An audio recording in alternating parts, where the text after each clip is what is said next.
Welcome, friends of Dice Never Lie. This is Jared, DM Marathustra.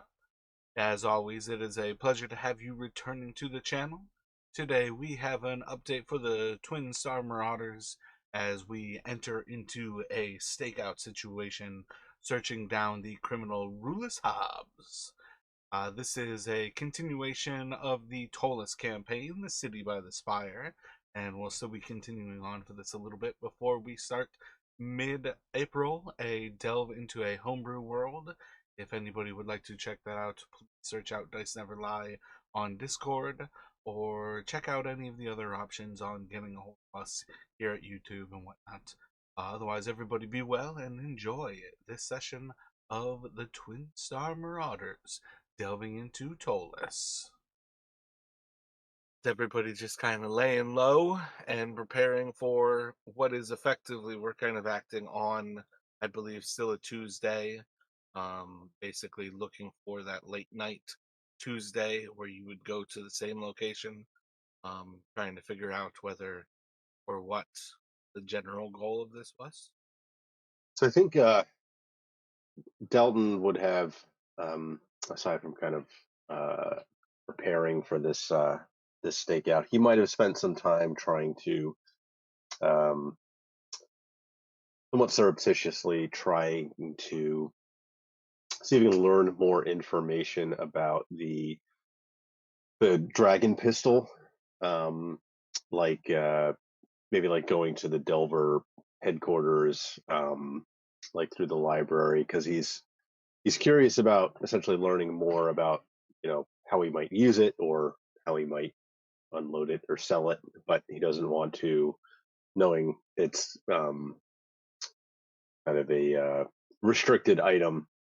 um, he doesn't want to kind of air the fact that he found one too You're widely. not bringing it, but you want to go there. So this is Yeah. like the first bit of research, just trying to check out like what you can do. Let me get a investigation from you. You can have advantage as you go to the Delver's library, and you have full access. Are you hiding from? I can't think of his name offhand, but the librarian of the Delver. I think for now he's not telling anybody. Yeah.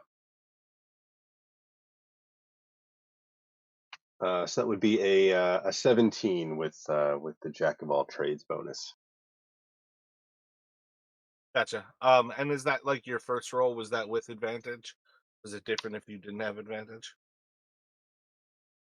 Uh, so that was with advantage. It would probably be a I don't know which one will be considered the first. Oh, there's a way to expand that, right? Is that still the roll? That 30? Yeah. So with advantage, it would Yeah, be 14. 16 or 17. Without advantage, it would be 15. Gotcha. That's close enough regardless, though.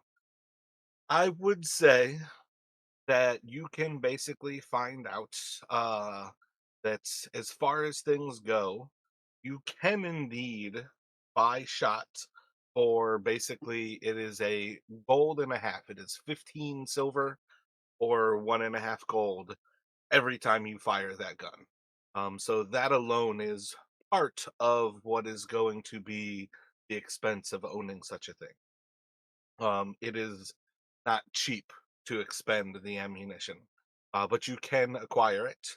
You can buy it pretty much inside of the um, Delver Square in Midtown. You can buy it in a few other locations around the city, like inside of the Guildsman district, where you have some of the dwarves who are working on like old tech. Basically, there's like probably 3 locations or so inside of the city where people kind of work these type of things. One of them being the God damn it, I just said the name of it because it's for um, the barracks here in Old Town. I can hear him switch over. Dallengard. So you can basically purchase it in Dallengard, at the armorers in Dover Square or from the dwarves, basically inside of the Guildsman district. Um, Dalengard obviously is the shadiest place to do so while you don't have a permit for a gun. But you also find out pretty quickly that it is, I think it's 15 gold to fill out the paperwork to actually make said gun legal. So got about 15 gold to buy the permits, get the paperwork started, and it is basically a gold and a half per shot. If you buy like an ammunition bag, that is 10 gold. And if you buy like a powder horn, that is 5 gold. Again, 15 gold is 10 shots. It's one and a half gold per shot. Gotcha. All right. But so like You think you would start that paperwork, 15 gold?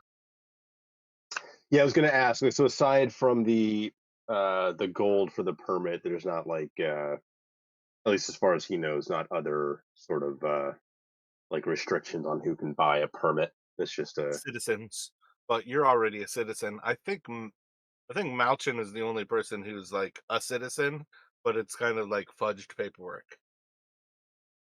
gotcha. Okay, yeah, because I was half thinking maybe Dalton would have to like try and forge a permit or something, but for 15 gold, he'll probably make it try and do it the legal way. Um,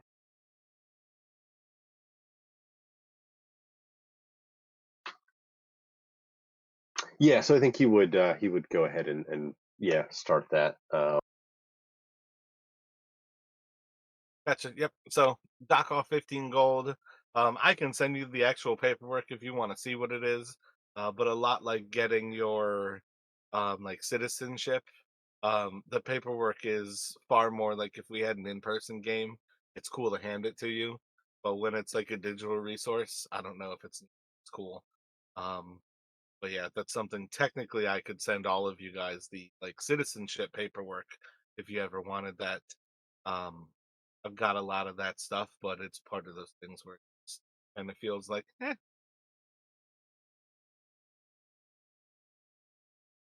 Yeah, I mean, if you want to send it to me, I'll take a look. But yeah, like something like tactile would be probably more cool, like something like that. But I could always print it out and just hold on to it myself. I feel you. So yeah, you can get that started, 15 gold there. If you go about buying it by a 10 shot, you can basically get 10 shot and a powder horn for 15 more gold. Need to buy it singular, you can get um oh man, uh was it powder and shot for one and a half gold. You have the choice. Yeah, the fuck it. I once you actually start get the paperwork, there's no reason that you wouldn't basically start to find out that when you go to load this, you have three different loadouts that you can do. You can do a traditional loadout. You can do a spread shot, which basically removes like a roll to hit and kind of turns it into like a dexterity saving throw, but it can only do half damage. And like being successful at the dex save would put people at a quarter damage, but it hits an area of an effect. Um, and that's the scatter shot. Those are the same price. Or you can do a double shot and load twice as many pellets and twice as much powder. And there's a chance of destroying your gun, but you can basically do double damage, normal damage, or half damage on an area of effect. Gotcha. Okay. And that's more of one of those things where I would almost say, like, note what you're loading it with, and then when you go to fire it, it's loaded for that. So that's one of those things to keep in mind. Like, if you're rocking out like a double shot scatter shot, once you load it, you're gonna fire it before you can reload it. So you don't necessarily like, no, am I planning on killing like one big person, or am I about to like shoot at 10 rats coming after me and I need to hit all of them? You just have to decide when you're loading something, what you're loading. Yep, makes sense. Oh yeah, the license. Oh wait, I think I figured out. Um, Discord has limited the size things that I can drop into chat, or if I send it directly to you, it's still limit. Yeah, Discord's not digging that. They want me to go nitro. But yeah, I'll put the license and I'll do the citizenship. Those are two pieces of paperwork I can show you guys in the future here. How about for Malchin? What kind of things did you get into in this intervening week? I think seeing how the fight went with that vampire earlier, I think he would look up ways to fight them, maybe like something to combat their regenerative power, like if there is something, except for sunlight, like we know that. But if there's something else, like maybe we can get our hands on before we fight possibly more vampires. Gotcha. Are you looking to like just do research at the library? Are you looking to hire somebody to find out information for you? What are you looking to do here? He would look himself, but I think like he would look at the library, probably like asks the librarian for help, and probably talk like with like some cleric in the temple area. They should know a bit, maybe. Gotcha. Let's start with the librarian there. So you want to ask about ways to fight vampires. What do you think you would say to a Shab, or Shad rather, from the Delvers Guild Library?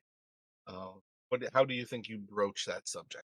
I think I would probably just like be honest that we fought a vampire in the city and or a vampire creature city, and like we had a bit of a trouble because it regenerated, and sunlight's work, but might not always have sunlight at hand. So if there's something else we could use.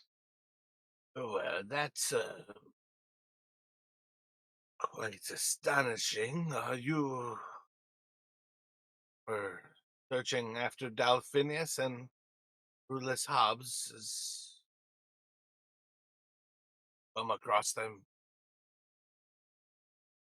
Rullus the vampire? I'm not sure if Rules Hobbs, but and there was a creature in Delphinia's house at least. It's a vampire-like creature. Let me have you do an investigation. It's most disturbing for us all. I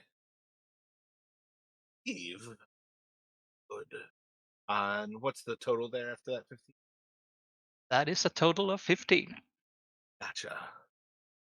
I believe sunlight is certainly the easiest of the sources. Can you defend ourselves? Otherwise, if you can find them in their resting place, can stake them through their heart,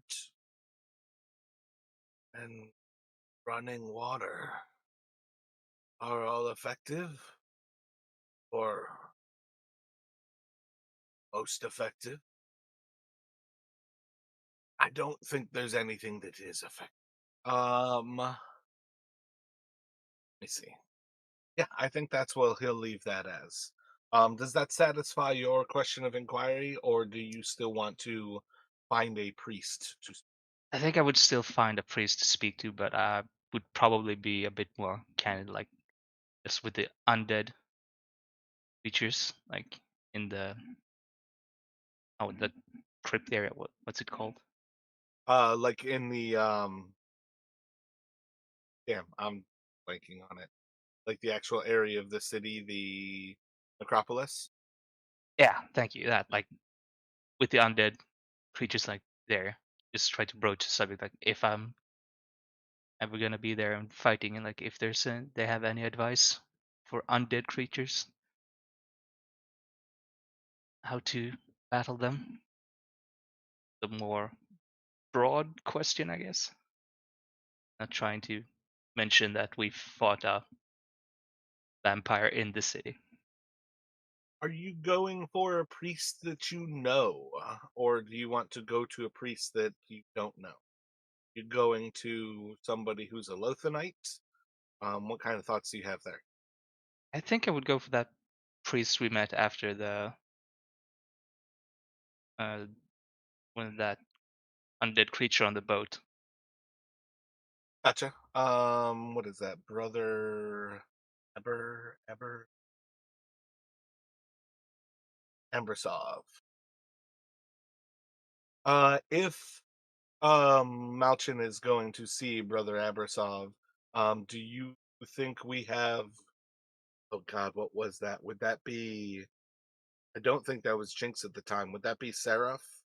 And then I think it was Davros.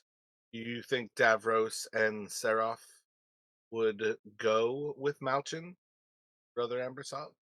Yeah. I would. Seraph would go. So yeah, when you guys go into the chapel in the Guildsman district, what is that? Saint Darius's chapel. Oh wait, my bad. Other Justin, is Davros there? Or do you think he's still kind of like on his training thing?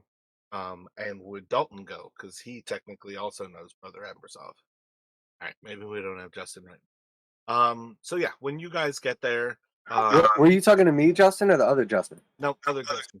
Oh, okay. I thought so. Yeah, my bad. I was talking about his two character names, so I figured it was. So yeah, when you guys get there, you've got brother Ambersov, Mikhail Ambersov, like is in the center of this chapel.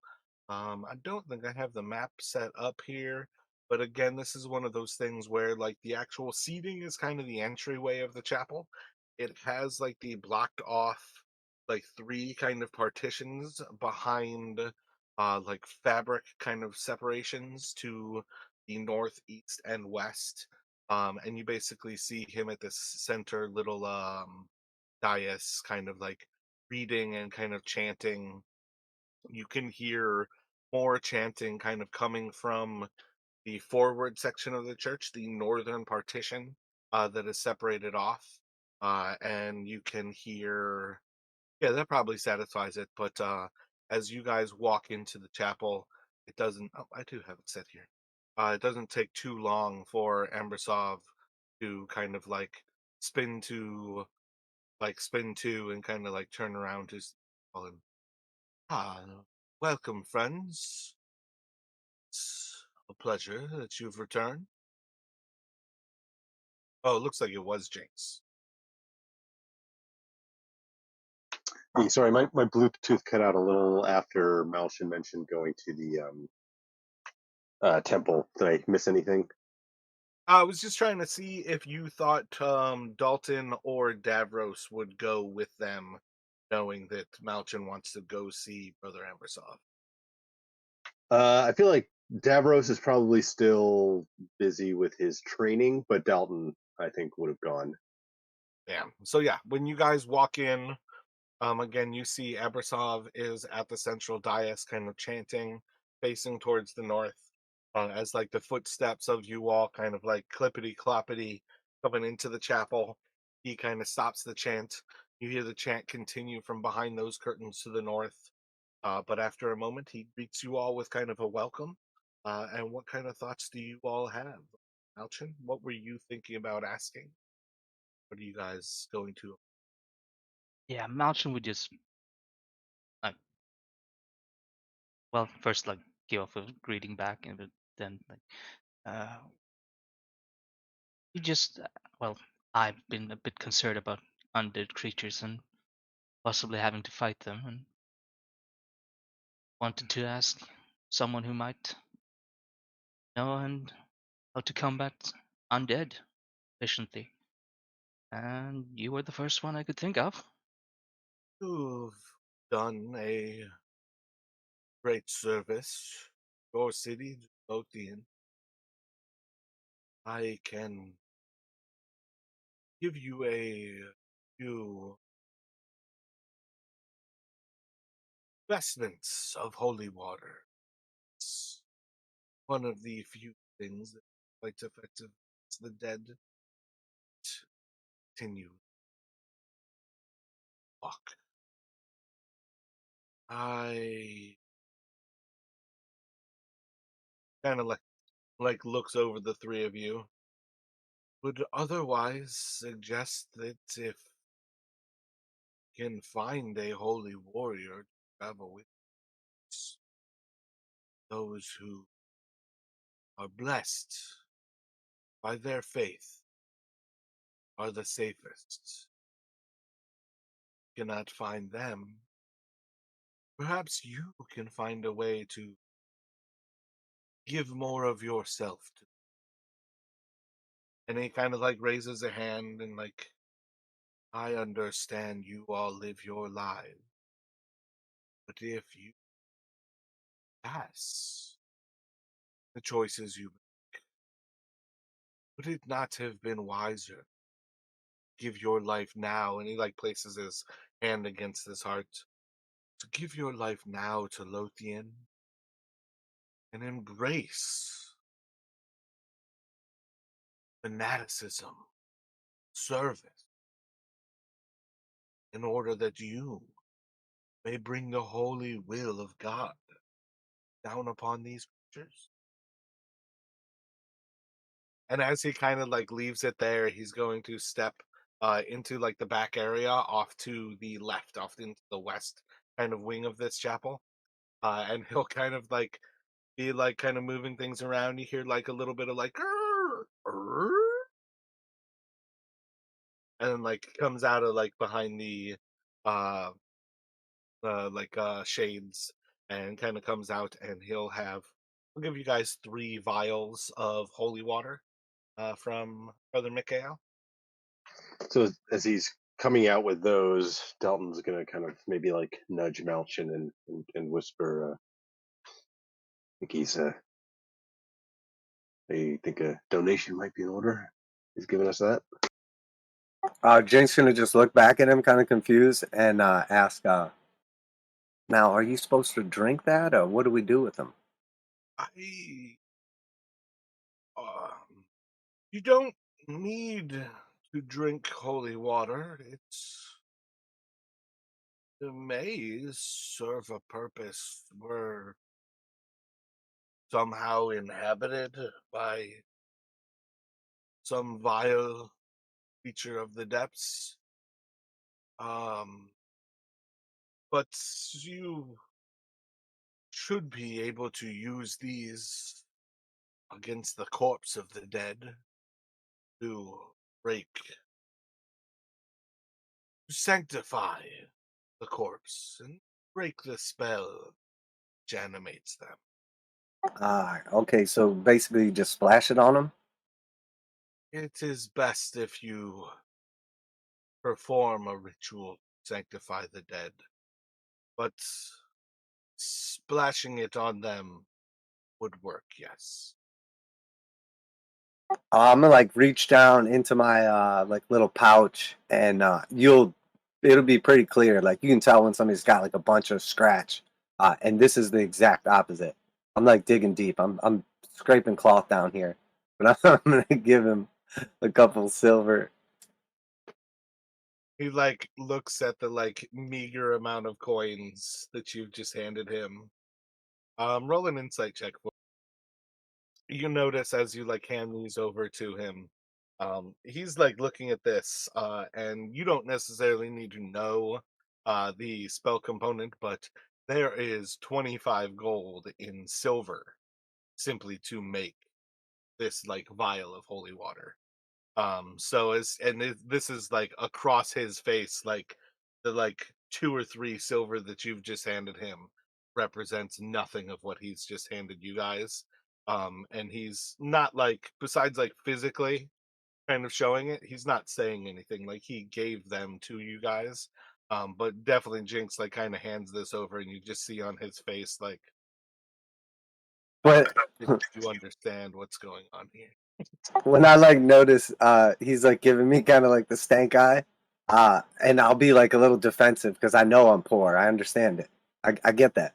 And Jigs is just gonna subtly remind him.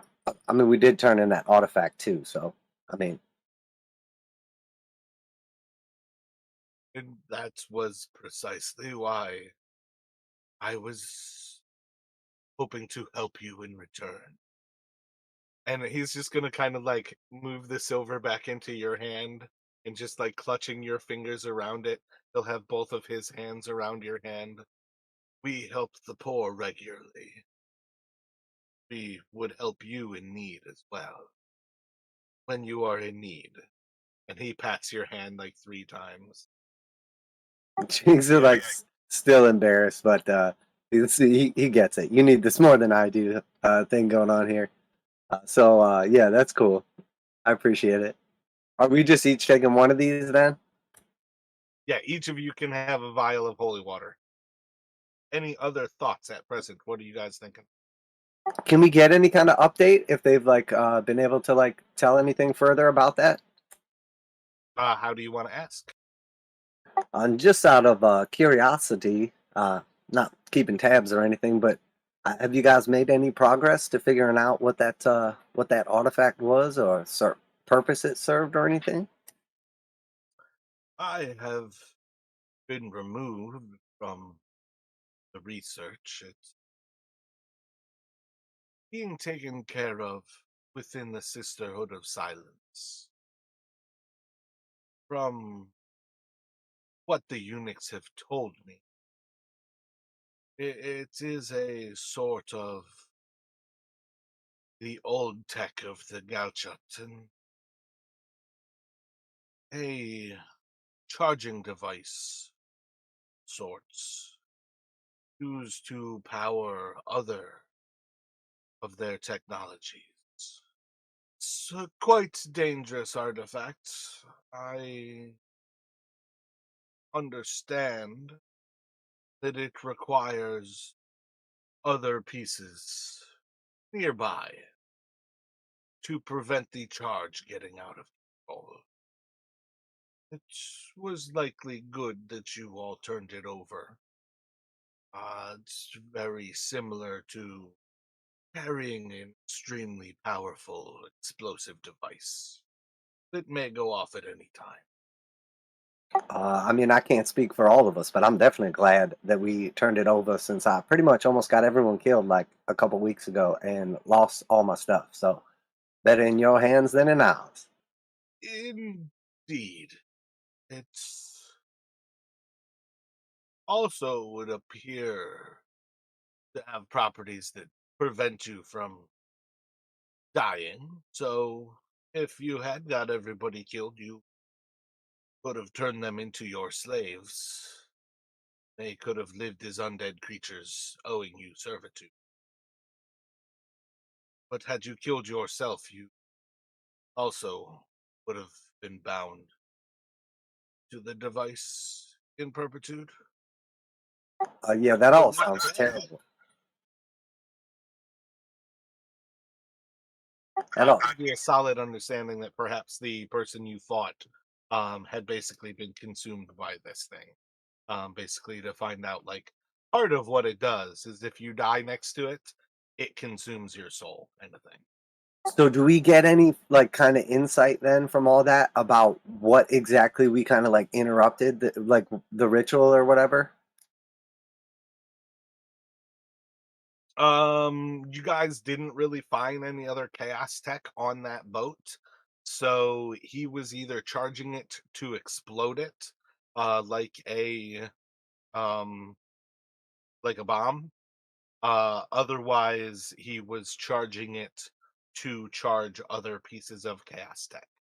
But again, you don't necessarily have a solution to that because you did not find any other chaos tech. And would this be like all of our first time ever like experiencing or hearing about anything like this? Let me get a history from you. You all can roll history. Malchin, your history would probably be a disadvantage. Jinx has 18. And Dalton has 3. And Malshin has a 4. Yeah, so I'd say Dalton, Malchin, next to nothing. Jinx probably starting to connect. Jinx is from the city, right? If I'm Yeah, not yeah. crazy. Okay. Yeah, Jinx is probably starting to connect the dots to recognize that there's a lot of old technology in the city, in the same way that like the gun Dalton is carrying is old technology. There's like old tech from the shield dwarves that used to live underneath the city, who kind of reside now in like the Guildsman district, as well as there's old tech um, that is like chaos tech. Chaos tech in particular is the type of thing where it's pretty easy for you to never notice that it is there until you start to notice that it is. It is the type of thing where this is basically like bionics, as far as like we would know as like people outside of the game. Chaos tech is the type of thing where if you want to see better, you can cut your eye out and replace it with this optical piece of chaos tech and start to basically turn yourself into a mix of machine and humanoid. Um, Usually at severe costs. Um, and it's probably the type of thing where Jinx might just be starting to recognize that occasionally when you see somebody who's wearing like a helmet and it seems like they have like an eyepiece mounted as part of their helmet, that person might actually not have the eye at all. And the helmet helps cover the fact that they have a bionic eye. So it's almost like you're kind of like starting to question some of your experiences previously, where you start to recognize and like notice, somebody who you thought like had an armored arm, like down their whole arm, and you were like astonished by how they kept so much like freedom of movement.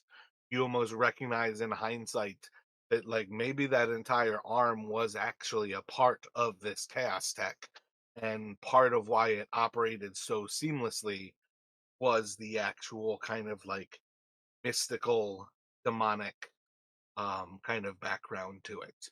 But effectively I would say till you encounter chaos tech, most people would not understand anything about what it is, even locals of Tolis. So it's only in hindsight that you start to recognize these different occasions where you've come in contact with it, and you can start to like rewrite how you experience that with your new understanding of this is a blend of old technology, effectively demonic possessions, and um, your flesh. And that's one of the things that all of these things kind of have in concert, is they are like a conduit between the living, the demonic, and technology. I'm glad I asked. It was quite a dangerous device that you came in contact with. It's a testament to your wisdom that you turned it over prior to feeling the true effects that it may have held over you. I believe it is safe to say none of us will ever have the opportunity to see that device again. And he'll just kind of like raise his like cross to Lothian to his forehead and kind of like say like a blessing to Lothian as he like speaks about the device like that, like of you guys seeing it. He's got to like cast a blessing like over you guys. Any other thoughts about what you would be doing in this intervening week? Or my bad, about what you guys would be doing here? Otherwise, is there any solo thoughts about what Jinx would be doing in this week? I'm probably gonna get on the grind pretty hard this week because I got to get a couple pieces of gear. I got to start taking this adventure thing seriously before I hurry up and die. Gotcha. And what does that mean to you? What do you think? Well, I'm quite proficient in many different tools and instruments: the drum, the horn, lute, tan. I've been known to tell amazing stories. I'm quite the entertainer. I can drink, gamble, just kind of any way that a bard would make money. Okay, okay. You actually want to use your downtime to try to make some coin around the city. Yeah, I got to get some scratch, and then I want to get just a couple small things: torches. I would like to get a dice game set for when I do gamble, and then possibly maybe a sword or something scary. Uh, I think I could use a rapier. That would be pretty good. I mean, actually, you know what? Maybe just a second boomerang. Yeah, okay, so that's what I'm getting. All right. So most of that is just all PHB stuff. If you need me to look up the prices to tell you, I can. But otherwise, that's all just PHB stuff that you can just kind of gather. As far as going for a weapon, do you need to go to Rastor's Weapons to procure something, or are you just doing something simple um like the boomerang? Yeah, I looked up the prices already. Yeah, boomerang's good. I'm just gonna go with the second boomerang, torches, and then the dice kit. And then like how much money like would I earn over the week? Roll a performance. +6, so 11 total. Yeah, I'm gonna say you have regular offers for room and board, but in the long run, like you're not really getting anybody to offer to actually pay you to play any of their tavern. So it's more that you, as a bard, I believe this is what your ability is, can usually stay for free at places, and you do not have a cost of living. Whereas, like technically, like Dalton and Malchin, their like actual way of living costs them money to kind of go about things. Um, I think probably the best I could do is that you could get an inn with Malchin at the what is it, the Sunken Sail? Is that the name of your bar, Chris? But like actually going with Malchin to the dock district, and you could probably manage like the same pay as he gets, but that is basically, I think, what is it? It's like 5 silver a day. It's like um 5 gold a week or something. I don't even. But compared to actually adventuring, like it's never worth working versus adventuring. Going out adventuring, you're always looking for far more gold than anything else. Like, I mean, yeah. Oh, I completely understand. I can't all be winners. There's highs and there's lows. So can I just have like 2 gold then left over? Does that work? I was saying like if you went to the Sunken Sail, I feel like you could get 5 gold for the week. I think that would work. Oh, after you bought everything, I think yeah. Without Perfect. caring about bookkeeping, I think 2 gold left over after you buy those things is perfectly fine.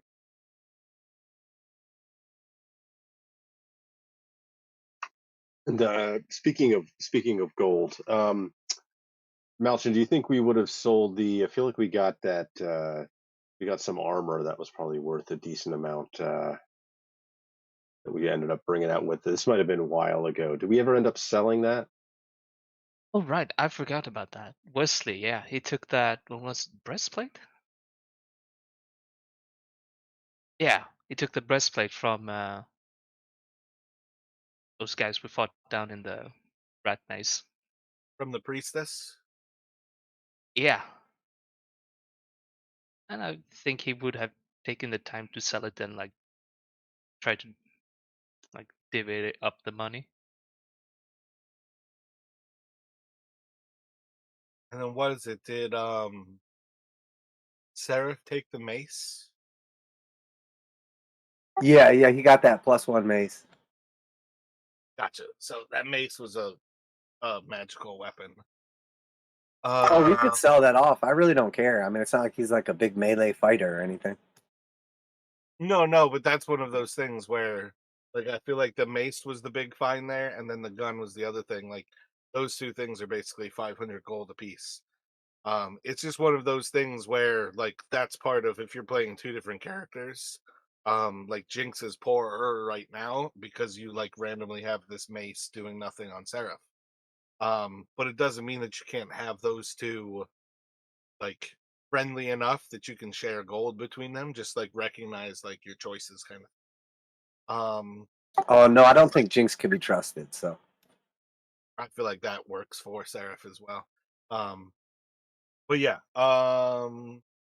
the armor, a breastplate, I feel like is like 60 gold in the PHB. I think if you're going to try to trade that in, you're looking at like probably 20 to 30 gold. I'll leave that to you, Malchin, whether you want to hold on to it or. Oh yeah, my bad. Breastplates are 400 gold. So you're looking at like what is it? Say like 160 to 200 gold. Yeah, I would still try to sell it up. I don't think either like Wesley or Ashen can use it, and I don't think when we were looking at it that anyone else wanted it. If I remember right. Or Gotcha. did you just So when Wesley goes into the Delver's Square to sell this, are you just going to clear it and get rid of it? Are you trying to take some time to get it sold? How do you think that'll go? Is he in a rush to sell it? Yeah, I don't think he's in a rush to sell it. Like, it would probably take his time just to make sure that he gets his money's worth for it. Gotcha. Let's see. I feel like that's looking at um Bull and Bear Armory. Um, let me get a percentile from. Actually, no. Let me get a persuasion from you, from Wesley. That is a total of 21. All right, without actually looking up the owner of Bull and Bear, I'm pretty sure that's a like gnomish couple. But you kind of have like this person who's like looking over this breastplate. The breastplate is in surprisingly good condition. And this person kind of like looking over like, what? Everything seems to be well in order. The buckles work, and like they're kind of like looking over some of the damage that you can actually like recall the parts of that fight, where like bashing into her with his mace, uh Seraph like smashed into her shoulder, and like the point where you can basically see like some of the damage points where this person looks over it, and kind of like recognizes like where each of these different points were. But the person otherwise kind of looks over things, sees it in pretty good condition for a piece of armor. But you can get 230 gold. I could go as high as 230 gold if you insist on it. But there's no more. I'm already paying more. I should. Yeah, Wesley will is it. That is a perfectly fine price. I'll take it. Any other loot or anything that you guys need to sell around town? Anything else that you need to acquire? Any other informations that you guys are interested in trying to procure and or hire out? So Dalton would have just at some point he's going to buy a steel mirror, but it's just PHB, so hopefully there shouldn't be any issues finding one of those for sale. That's quite specifically. That's like what Ebert's Outfitters is for. They pretty much do everything for that. So yeah, that's quite a simple thing. When you guys are in the Delver Square, otherwise as well, that's the type of thing Dalton could probably pretty easily have like his father make for him, or just something where at very least like You could have your dad like make you the piece of steel, and then you go by one of the foundries and have them pour silver over it, like to make a mirror. So you all are theoretically prepared for your stakeout on the Long Draft Brewery inside of the Guildsman District. Probably been a while since I showed you the focus on it, but you can see. Oh, that's not what I was looking for. City map. This is the one. That little yellow square in the bottom right is basically the map. Oops, I just moved. How did I ram? So this little like yellow square in kind of the bottom center of the map, really like south central area towards the Guildsman Gate. That is basically where we are focusing in on this view. This is the actual like city level view of that map that Jinx found inside of Dalphinius's and Mithranus's apartment. So this is kind of like where you guys are like preparing for your stakeout. What kind of thoughts do you guys have when you prepare for this stakeout? Are you looking to like hang out at the bar? They've got like a little patio area that kind of overlooks that street that roughly goes unnamed, where like the X kind of like marked off. So like the X would have been kind of over here on the right side of that street. That yellow is possible to see.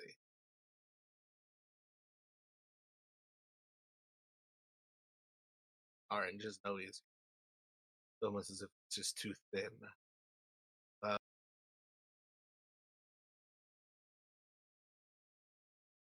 Slightly easier to see. I think you can almost see that on the map. What are you guys thinking? Like, do you want to like wait in Long Draft Brewery and just be patrons? Are you trying to find places along any of those streets where you can kind of hide on Smith Street? Do you want to hide on Ration Street, Cold Heart? What kind of thoughts do you guys have here?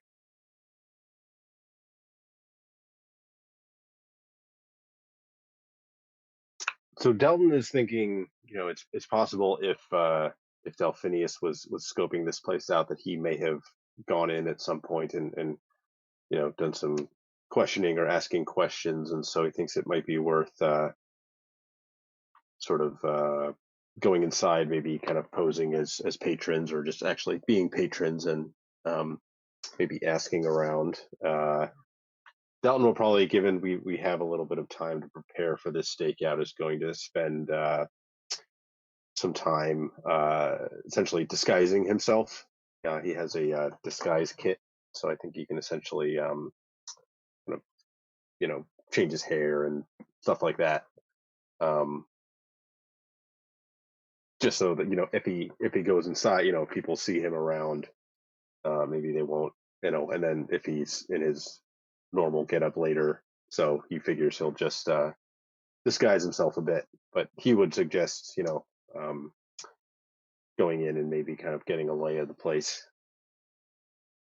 Maybe even going in like, a couple days so that they kind of become a little more. That's what I was about to say. If you've got a week between, do you want to make this something that you do like long before that? I think we basically said it as last week we were doing it on Sunday. So you theoretically had like 2 days till Tuesday, or we could have it be an intervening week and then Tuesday. I don't think it should be a big deal as to how we play that out. Um, but we could basically say you have that kind of opportunity. Like, do you want to go in there like Monday, go in there Tuesday, and then stake things out Tuesday night? Do you want to go in there like for the week and then stake out like the next Tuesday night? Yeah, and maybe we could. I mean, Dalton and Jinx are both actually bards, so we could even use that as an in. Maybe offer to go in on like Monday and see if like they have any need of performers and kind of use that as a way in. Yeah, I don't think it's going to take much convincing for me to go undercover in a bar. But yeah, I mean, I would say that the more time we have, I know I'm good if we want to. I'm good playing it with either. It's been like it's a whole week or it's just those couple intervening days, whichever makes more sense. Um, I would say probably spend as much time as we can inside. Kind of um, not being too direct with questions, but just trying to get a sense of the place and if there's anything that stands out. Any unusual what, because we don't really know exactly what. I mean, we my guess would be Delphinius thinks maybe Rullus Hobb or some associate of his is been to this place. We don't know exactly why he's staking it out, so the more information we can kind of gather, the better. Yeah, I think I'm kind of on board with the plan of like going in for a whole week and then seeing like the next Tuesday. Just because we could maybe like even scout out, see if we can start recognizing some of the or regulars, so that we don't like mistake them for someone else. It's like become more acquainted like with the people there.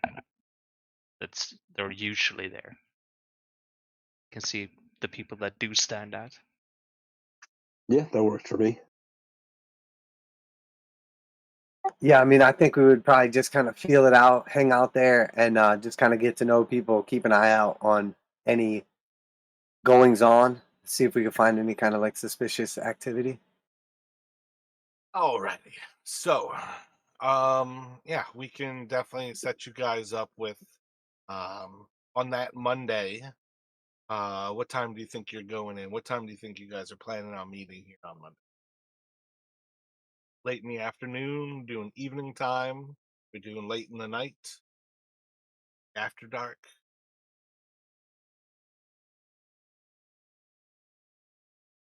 I would think like late evening at least, like with when the sun is starting to go down at least. I got that right.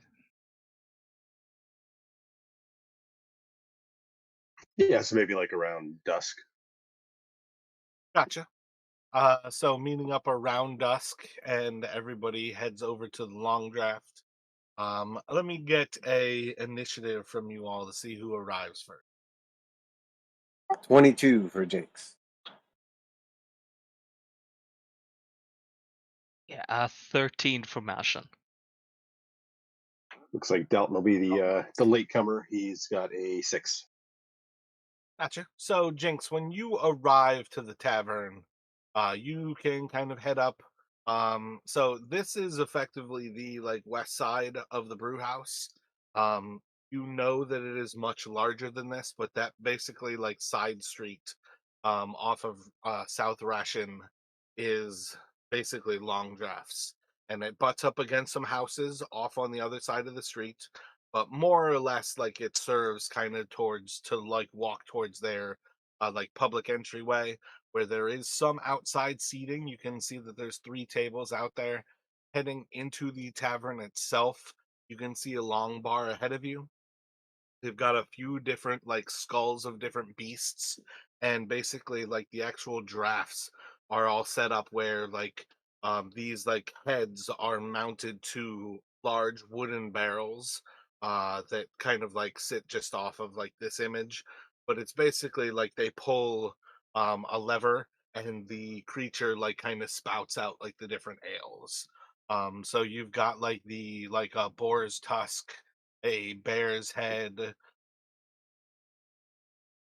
like crocodile head, a dragon head, and then like a wolf head. And they're all like slightly different ales that are all set up here. There is a bartender behind the bar, kind of running around doing things, vaguely recognizes you. You get a pretty quick kind of feeling that this is like a type of bar. They're not going to welcome you, but when you head up to the bar, get eye contact with the bartender, then you can do something productive there. But like looking around, You got a couple of stairs to your left when you walk in. And you can see that there's like a kind of like private like loft area off to your left. There are more stairs that lead. Yeah, I think it would actually make sense to say like those stairs lead up and around to the loft that kind of like overlooks this kind of like a mezzanine. You've got a bunch of smaller tables around the bar area, a larger table like directly in front of the hearth, and then a couple more hearths on like the south side. And then off to the southeast, you have a performers section where you would feel right at home at the little stage. And then, like that red carpet south of the bar is basically to a back area. You can almost always hear the sound of the actual brewery at work. There's almost always like a loud industrial sounds kind of coming from back behind there.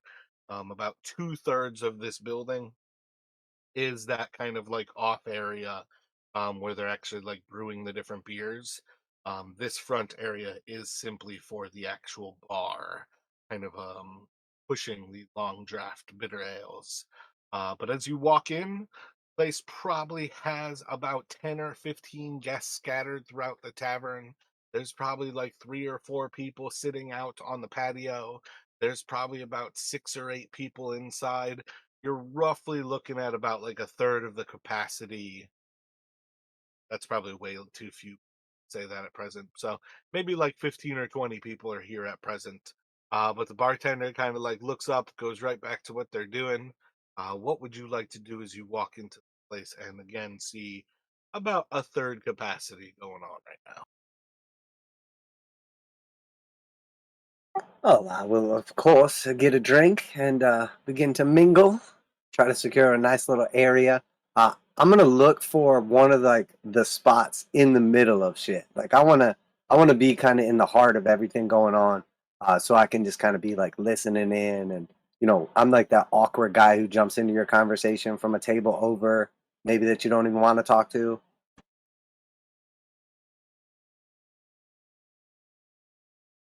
Gotcha. So say you've got let's see. So we've got bartender back here behind the bar.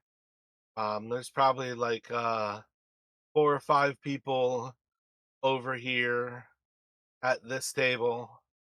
There's like 3 people kind of over here at this table. You got like 2 people over here. Got like a three.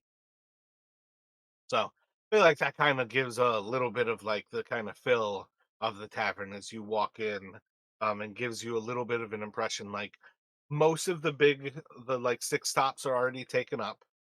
There's a few open, like 4 tops where you could grab a table that everybody could sit at. Right now, with your initial kind of look around, you don't see your friends here yet. So maybe now is a perfect time to grab a seat next to somebody who's sitting at the bar and have a chat with them.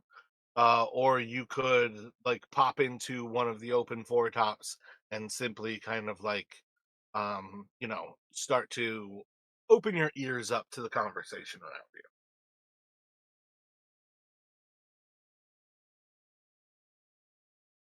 Yeah, all right. I'm gonna kind of like jump into the thick of it, get over here, just start, mingling with people a little bit. Maybe somebody recognizes me. I don't know. I mean, pretty familiar around these parts. I don't think we ever established where you were from. Are you from the Guildsman district?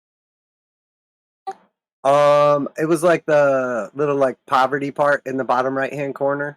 Uh, In the Warrens? yeah, that's it. The Warrens. I'm Yeah. from the street. There's no reason with you being from the Warrens to necessarily recognize people from the Guildsman district. It's still a city of like 150,000 people. It's really easy for people to only know the people that they know. Do you approach the bar and grab a drink first? Or you just kind of moving up and grabbing a seat? Oh yeah, I'm definitely gonna get a drink. So I'll pull out a couple of gold pieces, and I'll just like put them out in the bar in front of me in between my fingers, and I'll clink them together. and I'll just say to the bartender, "You just let me know when these run out." I'll give him a little wink.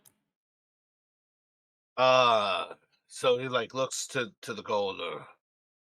Um, you're gonna be drinking on those, and I let you know when you owe me more. Grab yourself a seat. And he like kind of like ushers you towards the bar, like right next to the person that you're kind of like standing up to. Right now, you kind of got your back to like the like three people at that table, and then like the one person who's like the two people on the bar just to the south of you. So you're almost kind of like squeezed in right here.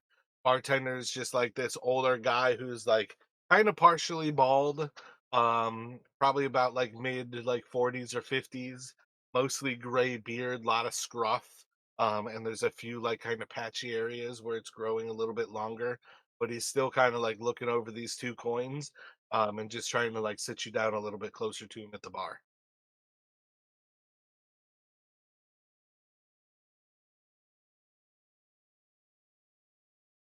Got a draft that you're drinking? What do you think? Oh, I trust your judgment. Give me something good. Kind of like looks you over for a second and like, kind of what you're like 30s, right? Like this guy's like pretty young for a human, right? Maybe like late 30s, I think. Yeah, somewhere around there. Kind of like looks you over a little bit and they might not be able to handle the dragon. And kind of like he's like wandering around, like talking to himself, and is like looking over the ales, kind of like looking back to you.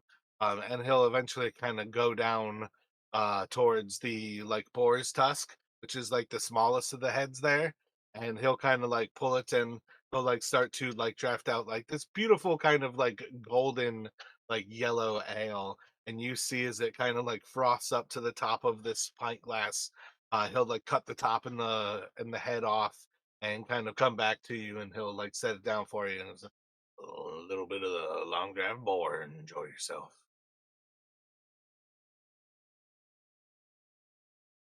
Will do, my friend. It's been a long couple of weeks adventuring, and I'll reach down to my side and I'll pull out my boomerang and just set it down on the bar. Almost died last week, so.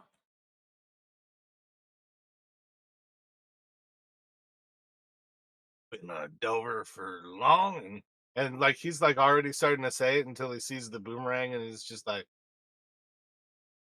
"Are are you? Do you?" And kind of like looks at you again. He's like kind of stunned for a moment there. He's like, "Do you honestly?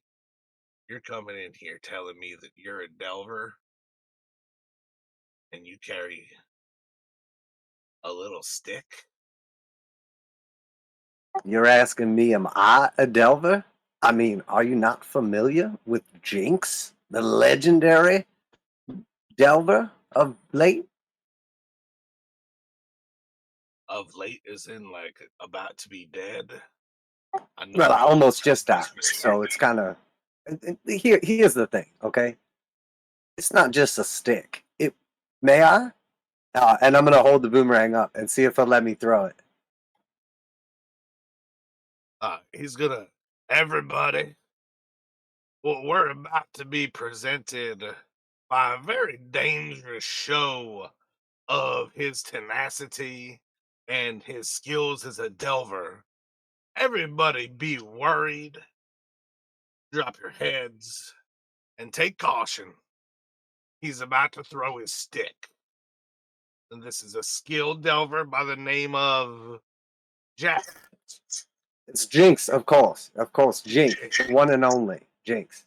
And you see is like for a moment people like turn and like look towards him, and then like he's like describing like you're about to like throw a stick, and everybody just kind of goes back to that. I'm gonna yell out to one of them. You there? Hold this up, and like a candle or something that's on the table, and somebody across the bar, see if they'll hold up like a candle or something like that. Gotcha. Like, who do you want? Like one of the like axe people in like the southwest? One of the like skulls? Yeah, way down the furthest corner, like down there, the axe people down there. So it's got to be impressive. Everybody's got to see how awesome boomerangs are. Gotcha. So one of them like will like lift up. Yeah, I think a candle works. He can like lift up a candle off the table, and he like goes to like hold it over his head. And he's gonna look at you. Yeah, he's gonna set it on top of his head, and he's just gonna like look at you, and he like raises his glasses. Show me your mess, there, Japs. And he takes another swig. Excellent. So I will hold up my left hand and I'm going to do my little aim thing and I'm going to chuck my boomerang and try to knock this candle off his head. Wait, you're aiming like with like two fingers out in front of you. That's what you were saying? Yeah, I like kind of lick my mustache and I make like that V shape with my left hand and I'm like aiming for my right hand. All right, so immediately betting starts to like take place, and like people are starting to throw down coin, and the bartender like immediately starts to take some of these bets, and pretty quickly you're gonna start to catch on to what is it, 70% of the people here are gambling. I've got I don't know enough odds to say roll a 16 and 11, so I want to say like 1.5 against.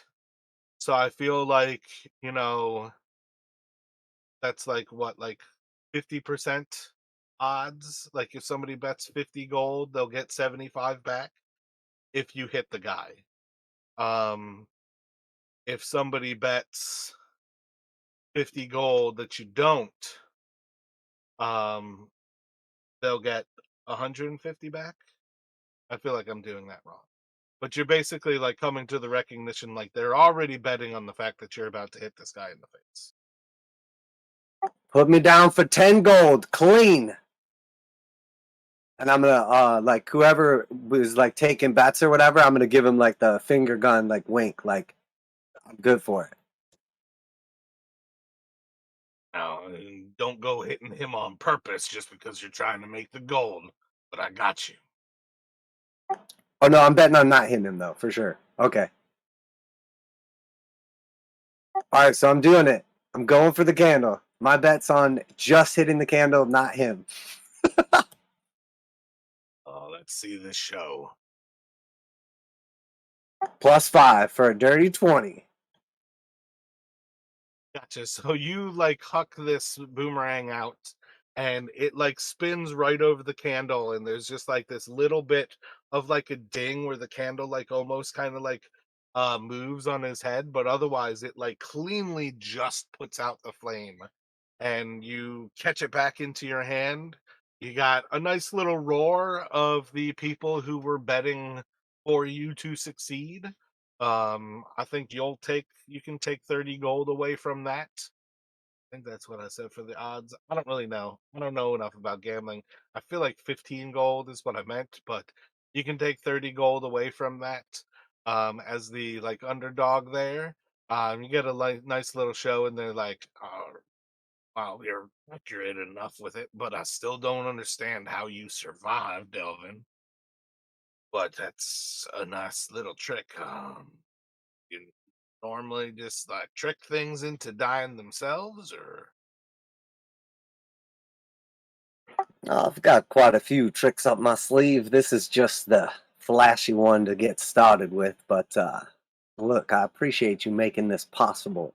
So I'm gonna slide him another 3 gold. so like kind of made him like questioning you about like why you carry a boomerang.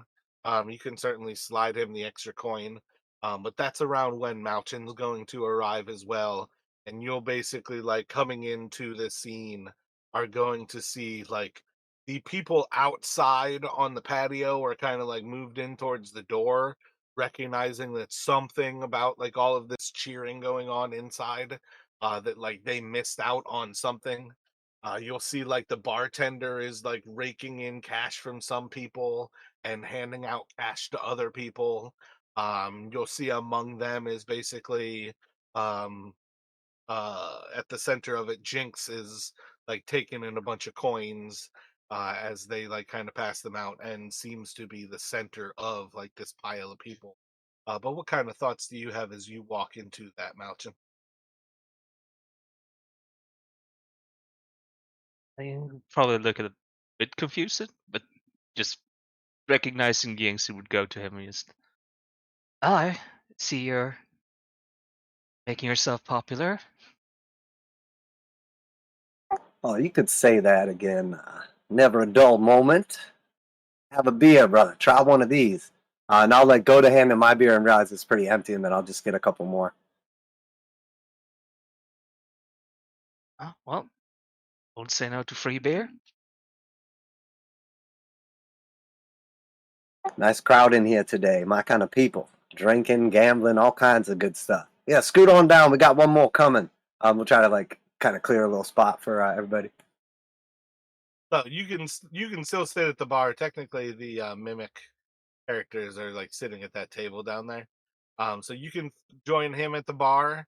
There's a person like just up the bar from you, two still south of Jinx, or you guys can grab a table here. But you can kind of move him in. When you go to order another drink, he's gonna like turn to you and you like the ale that I poured you? Or you looking to try a little more? Put some hair on your chest. What do you think? Bit more of the boar. I'll kind of like look to Malchum for the same. Like, got an animal in mind? The boar is quite good, but I think I'm gonna work my way on down there. And I'll try like the next one in line. Can't remember what I said that one was. The bear, maybe. So you can try the bear, and you'll see like that one's a little bit like kind of like more of an amber. And very quickly you'll recognize the boar is like a Bud Light of beers. You got like a nice little amber kind of red from the bear. The crocodile is kind of like an IPA. The dragon is like a stupid hoppy like microbrewery, and then the wolf is just like a almost like the meal of like a dark oh man, why can't think of what a Guinness is, like what kind of beer Guinness is, but like it's like the meal in liquid form. Like a stout. Stout, yep. But sitting at the bar, you can notice that pretty quick. So when you go to actually order, you don't necessarily have to go to the bear next. But the bear is basically like an amber. I think Malshun will point to the crocodile just to try it. I'll take that. Gotcha. So you got like really hard, like kind of like floral overtones in the head, super hoppy, very much everything that is like the classical long draft bitter ale coming from the crocodile there. And Jinx would definitely be like feeding off of the momentum and excitement, and introduce Malchin to his like new friends and everything, and of course, start like telling stories about how much of a badass Malchin is. That's right, and he saved my life on multiple occasions. Here to Malchin, and I'll like toast him.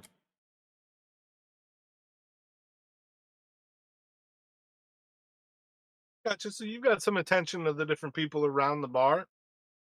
It's definitely not hard to kind of keep everybody together here, but you got like a nice little moment of like recognizing a lot of these people are basically just kind of workers here in the Guildsman district. And they're just kind of people who are like between different shifts. And it gives you like a solid sense of like a lot of these people are pretty solid, like regular location.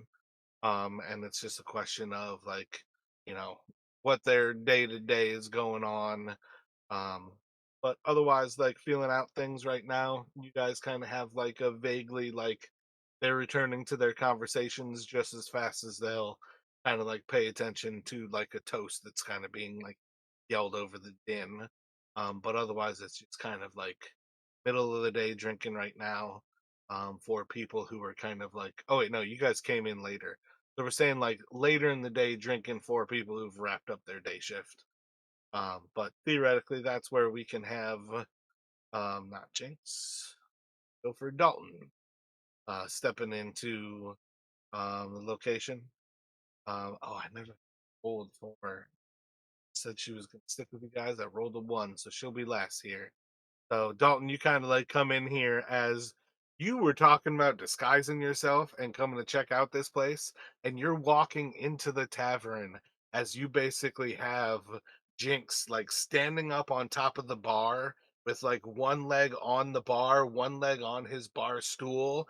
He's like throwing around his beer mugs. He's got 2 mugs in his hand, like splashing beer on the bartender below him, and he's introducing, like talking about how Malchin saved his life. And the moment you walk into the bar, he's already used his name and Malchin's name, and he's got the attention of like 10 people in the bar. What is Dalton doing as he walks into the scene? Yes, so Dalton would have known that when, so he would have taken some time to like make his disguise, which I think I have to roll for to see how actually like, because he grew up in this district, so it's possible there may be some people who would know him or his father. So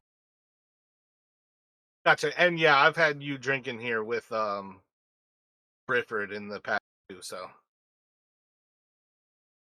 yeah, so that would be a 14 in terms of like how well he can disguise himself. Um, so let me ask, are you trying to disguise yourself so you look nothing like yourself? Like you're trying to change characteristics to like very opposite characteristics? Or are you trying to do subtle stuff that makes it less easy to recognize who you are? I don't know if that's clear, but like that's kind of like saying like, are you say like adding a scar versus like trying to change the full color of your skin? Are you like kind of like covering your hair versus like bleaching your hair? yeah, so I think I mean there's a limit to what the kind of his the kit can do, but I would think something like, so probably yeah, like dyeing his hair, maybe adding a like a goatee, like a um and maybe sort of like lightening his skin tone, because he's probably I think I've got Dalton as a little more kind of like tanned, or like not swarthy exactly, but like kind of um a little ruddier. So he'd probably try to like maybe lighten up his complexion, and probably go like blonde and with a goatee, that kind of thing, but not like. Gotcha.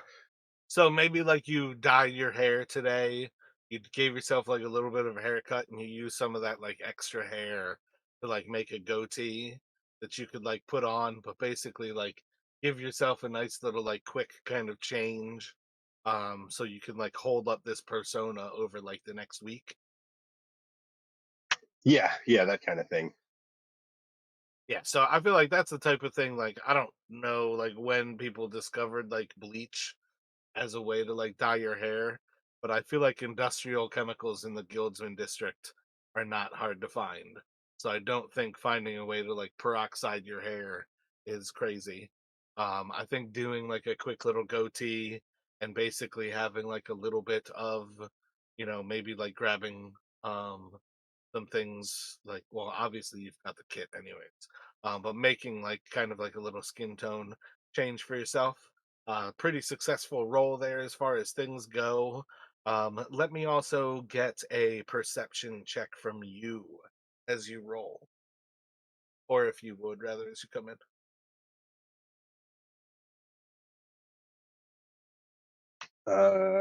Nope, that's a 3. Yeah, so it's probably not all that crazy for you to come to Long Draft. You do know like it's a little bit more expensive than some of the other places that you could go to. There's not as many like good card games at a place like this where you can really like rake in the big bucks. But this is all around kind of like a pretty like regular bar where um there's always somebody here to gamble, There's just not necessarily the pots that are really worth taking down. So that's kind of like how you might look at like the gambling scene. There. But otherwise, like the drinks tend to be more expensive than going to a place that might also like water down their drinks a little bit. So it's not like your first go-to, but walking into the place, you don't immediately recognize anybody. You might like think offhand, like looking around, like, yeah, I'm pretty sure most of these people are probably the type of folk who I would recognize from the last time that you'd been here with Brifford, maybe like 2 months ago. But overall, kind of like looks like pretty normal guildsman folk as you walk in. Yeah, so and as he sees kind of Jinx, kind of the center of attention up by the bar, he's going to kind of as he walks towards the bar, he's going to kind of like shout out towards the bartender, uh, never fear, Talvers is here. Set me up with a wolf if you would. And he'll kind of gesture towards the wolf head as he walks, and he's trying to say that loudly, hoping that um, the name that he's using will penetrate, but he will otherwise walk up towards kind of towards Malchin and Jinx. Gotcha. So you're trying to get them to hear. Yes, exactly. Yeah. Let me get a perception from Malchin and Jinx, please. Actually, you know what? Let me get a performance from Dalton as well.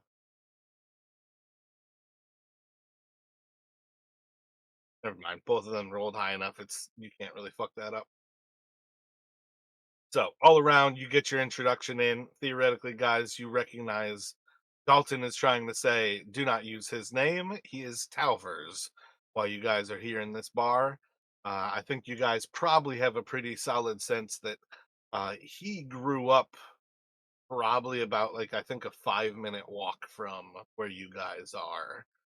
If there's anybody in this location who is going to get known for being from here, it is him.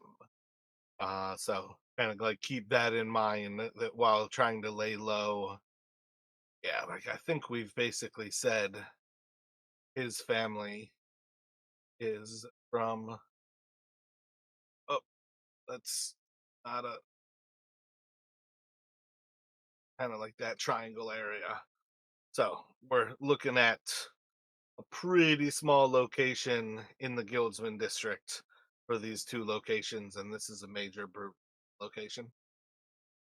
Yeah, Talvers was the fake name that Dalton used very first session in Tolus when he was meeting with some crime people, crime uh, criminals. So thought I'd break it out again. That's not the name the Kill Ravens knew you by, though, right? That's the name he used. I think it was pretty clear that they knew that he was using a fake name. All right, word. That kind of felt like where I was at with that one. Because they knew Brifford, so they might have known Dalton, but they didn't like call him on it. But it was pretty clear that they like kind of like a wink, wink, nudge, nudge. Like, okay, yeah, we'll call you. We'll we'll humor you. Gotcha. So while you got Dalton walking in, introducing himself as Talvers, you see as the barkeep kind of like looks to him, recognizes this little order for a wolf. Will pour one of the drafts from the wolf, and kind of like looks to you to like hand it across. All the drinks are like five. Let's go like 1 silver. So kind of like he'll like look to you to pay.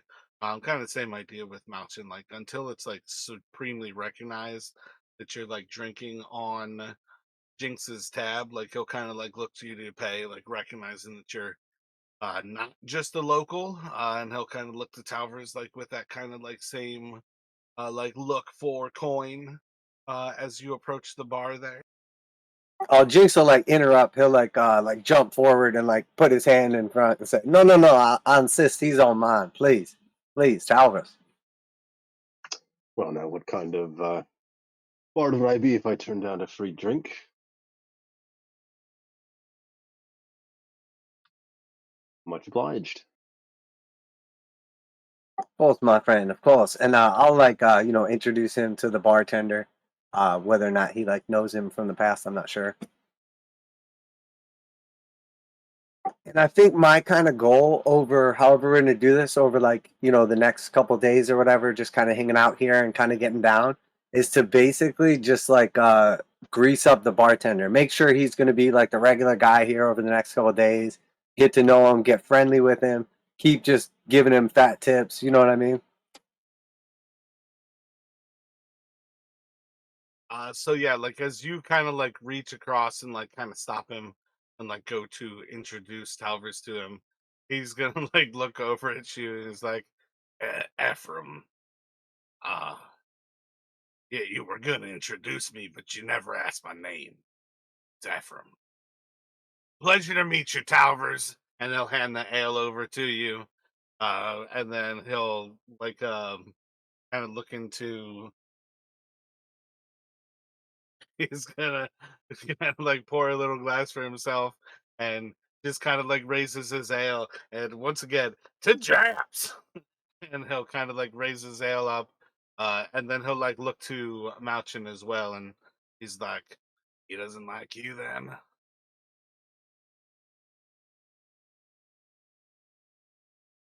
Apparently not. And I would slide 5 silver. Oh no, I Oh thought no. He was more or less saying because you didn't necessarily get introduced. At some point he said you saved his life, but he didn't necessarily introduce. Oh, okay. I got that wrong. okay, I got you. Yeah, I mean, I feel like by now I'm like singing songs about Malchin, like the old "Here's to Brother Malchin, Brother Malchin, Brother Malchin." Like I feel like Jinx is just always like the getting people amped up. Matter of fact, round of drinks for everybody on Jinx for the house. So that's my angle. I don't know what you guys had in mind for like. Oh, go ahead. Sorry. So Ephraim will kind of like look to you and he's like, you're ordering for the house. You're gonna be using up them coin mighty quickly there. But like people have already kind of heard it, so you can kind of gather like everybody inside pretty much understands they're about to get a beer on you. Yeah, and I'm gonna make sure everybody knows too. I'm gonna let when Ephraim says that, I'm gonna say to him, "That is the plan, Ephraim," and then I'm gonna do the toast to Ephraim and make sure everybody takes care of him. Roll a performance for me here. Without Ephraim in I'll this give you fine straight.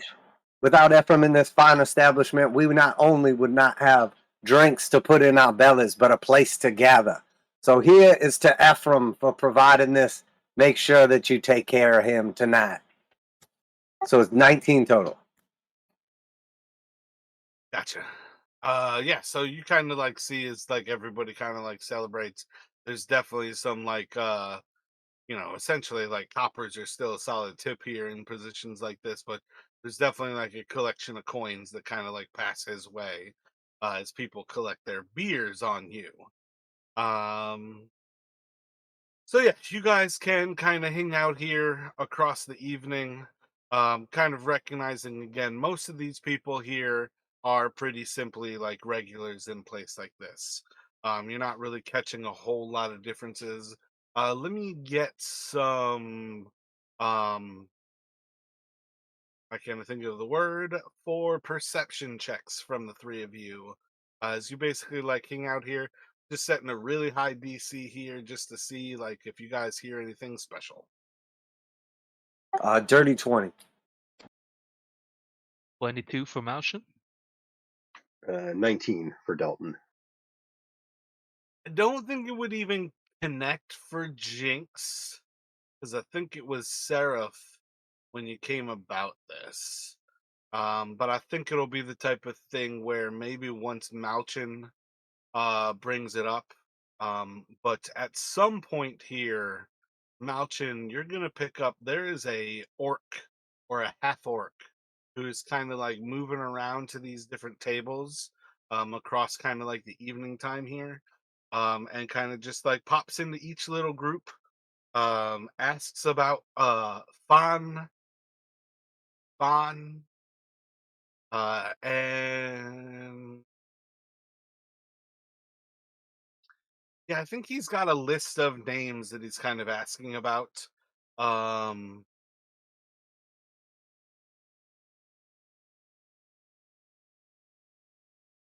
but I think Fawn's kind of the one that's sticking out to you, or that you actually pick up. And he's just kind of like going to different group of four, asking if they know like any of these like four names. And like you might oversee him like go to the next table, can't quite hear what he's asking about, but it seems suspiciously doing like the exact same thing where he's just popping from table to table. He drinks one ale, comes in, and he's out pretty quickly here after this. um doesn't really go through everybody here. Doesn't really stop at you guys at the bar. It's more that he kind of just like sits himself in with the actual like tables kind of around the outskirts and just kind of questions those people. Any thoughts as you hear the name of Fawn being kind of inquired about by this half orc? Do I recognize that name? Like, is it Malshin recognize it? Because I, as a player, don't. As far as things go, at some point, you guys saved the life of Fawn Quartermain from being assaulted. Honestly, it might not actually have been something that Malchin was a part of. My bad. That was just kind of something that I feel like it was Seraph, maybe Davros, um, and I want to say two of the guys who joined for like 2 or 3 sessions. Um, but she was the woman you guys saved in Midtown, so it might not have even been Malchin. So maybe for that matter, it is good to throw in. That's what I was kind of debating, was whether you would recognize the names of. Again, I don't even remember the guys who were a part of the campaign at that point. Um, Luckily, I named it Fawn Salted in the Streets. Um, Oh, just gotta ask then. Is he the bookbinder? no, no. Yeah. Because that's the only one I remember with Malshin. Yeah, I didn't even write down the people who participated in it. I just wrote down the 4 adventures. But I'm pretty sure that was at the start of Seraph. I want to say that was one of the first with you with Davros before we had rescued Dalton. And then it was the other two guys who joined for like 2 or 3 sessions. Yeah, so I feel like Davros probably would have mentioned the name to Dalton at some point. Whether he makes the connection, I don't know if Dalton actually heard the name in here. Yeah, I Um, guess really what it's going to be is with how that circumstance plays out, we're going to have the orc is gone before anybody really recognizes. And what I'll give you is that Malchin overhears somebody asking about the Twin Star Marauders. And among the names that they have are Fawn, Twin Star Marauders. I can't believe I don't have these two listed. And then the other two guys, uh, I should have them here. Babuza. And I feel like he had the most basic like name, like Bob or something. I've got Eugene. Eugene, yep, bam. So he asks about, you see this half orc, and the fact that he asks about the Twin Star Marauders catches your attention, but you guys are not trying to be recognized here. So by the time you get back to the other guys, this might even be at the end of the night that you share it with them. You heard him asking about Eugene, Vabuza, Twin Star Marauders, and Fawn.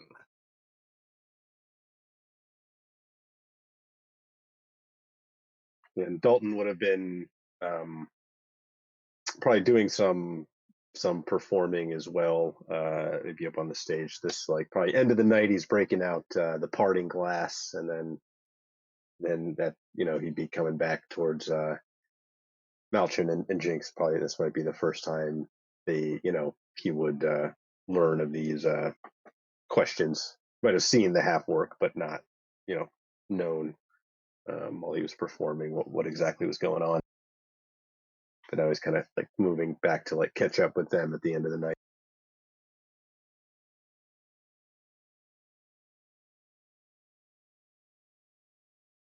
So your Monday is just kind of this day of just kind of hanging out here. Don't necessarily like hear a lot of crazy stuff about the city. There's plenty of things to overhear. A lot of it is just kind of like natural tales that you might hear about.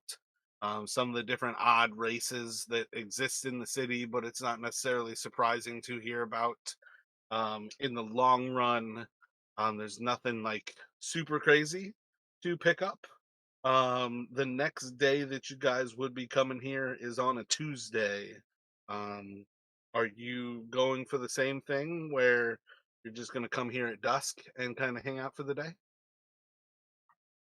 Dalton was thinking, and probably like he would discuss this with Malchin and Jinx and Mithranis before we came in Tuesday. But he was Oh thinking, shit, yeah, I forgot she would come there too as well, but I'm not doing any there, so um, basically saying like, okay, so what if like I make up a little song about because Rullus Hobbs is at least somewhat, I guess he's got wanted posters, so maybe he's somewhat notorious, and almost make up like a little ditty about him and perform it and see if like while he's performing that, maybe have Jinx and Malchin kind of watching the crowd for any sort of reactions, um, kind of thing. Tuesday night.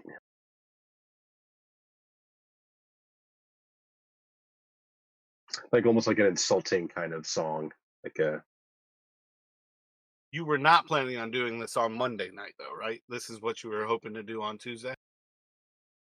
yeah. He didn't think of it Monday night. He kind of on like Monday night was kind of more introduction, and then he played a couple more just like kind of standard bard repertoire things, and now he's kind of um, thinking maybe Tuesday night, doing this. Yeah. Any thoughts from Malchin or Jinx on that? Otherwise, we can kind of move towards what you actually do on Tuesday. But do you guys have any other thoughts on how you want to plan beforehand? Yeah, sorry, I've been pushing down the wrong buttons. Yeah, Malshin's just he's fine with that idea. He's like then he could like sit in a place where he could like try to see as many people as possible. Try to keep a lookout. So that's a good idea. And I think Jinx is just going to try to feel out the situation. And I don't know. Should I go for the casual name drop? I don't want to do it without you guys also. But, if I'm going to try to like build up all this trust with the bartender or whatever, drop the name and see what he says. Maybe like in conjunction with Dalton playing the song, like as like once he starts it, maybe then Jinx could be like, oh, I've heard of, or I know, this Hobbs fellow, and see what kind of reaction he gets. Or like if the other way around, like Jinx like mentions the name, and then if like Dalton Talvers um kind of like overhears it, and he's like there's, and then he goes into song, so like either way, but essentially kind of coordinate a little bit. Oh wait, what was uh the stakeout guy's name? Rullus Hobbs. Hobbs. Yeah. Okay. The last name was like confused me there. Yeah, I got you. Does that sound good to you, Malchin? Is that what you were thinking? Yeah, I'm fine with that. Sounds like a good plan. All right, cool. I don't want to like blow the whole steak out, and then you guys are like, "Why'd you do that?" All right, so yeah, I guess that's the plan then. And my intention is to spend all of the gold, like buttering him up throughout like the 2 days. So I have 27 gold left after I gave him the 3. I have to pay like the full tab for our like 2 days, and then all the rest of the gold. I'll save like 2 gold. All the rest I'm putting towards buttering him up, like another 25 gold minus the bar tab. You're basically giving him all of that gold before you ask a question, right? Yeah, like whenever I'm like just ordering up like another round for us or ordering some food or whatever, I'm just tossing him like another like 3 gold. You know what I mean? Just like feeding the beast. Gotcha. So theoretically, how much did you spend on Monday night? Probably just say half on Monday. So just say 14 gold So you each probably day. gave him like another 7 gold. Oh, you said 14, so another like 9 gold. Yeah, I'm trying to like legit, butter him up. Gotcha. So I mean, even if you bought more rounds for the house, it's like 2.5 gold for the house last night to buy those rounds. So you're looking at probably paying him like 5 gold for like a 4 gold tab kind of thing. If not like 6 gold for like a 3 gold tab. But you're definitely like over tipping him on that first night, without actually asking the question. You guys meet up here on Tuesday. You see, vastly seems like the same people. There's a few less people, and about a third of them are new people. From what you guys remember from, well, actually, let me get intelligence checks from you guys. Actually, before I even tell you that, everybody looks new to Malchin. Everybody looks new to James. And Dalton is on the, you can vaguely recognize about a third of the people are new. Yeah, Jinx definitely got lit last night. Yeah, Martian probably got carried away, seeing Ying's having so much fun. So my bad, I didn't actually pay attention to when you were talking about your plan. Um, are you guys going into Dalton's plan about singing about Rullus first? We're going for the same idea though. Everybody's meeting up roughly around dusk at the long draft. Yeah, that all sounds good to me. Yeah. And I was assuming this is like some sort of little like stage area. That's why I moved Dalton's down here. Yep, that's definitely the stage. Um, I don't think it really matters. But if you guys took 10 plus your dexterity modifier, what does that come up to? 13 for Dalton. Wait, just take 10 and then put our plus for dexterity. It's 13 for Yeah. me. Yeah, that's 14 for Martian. Gotcha. But like you guys would have half proficiency, so you guys are probably all 14.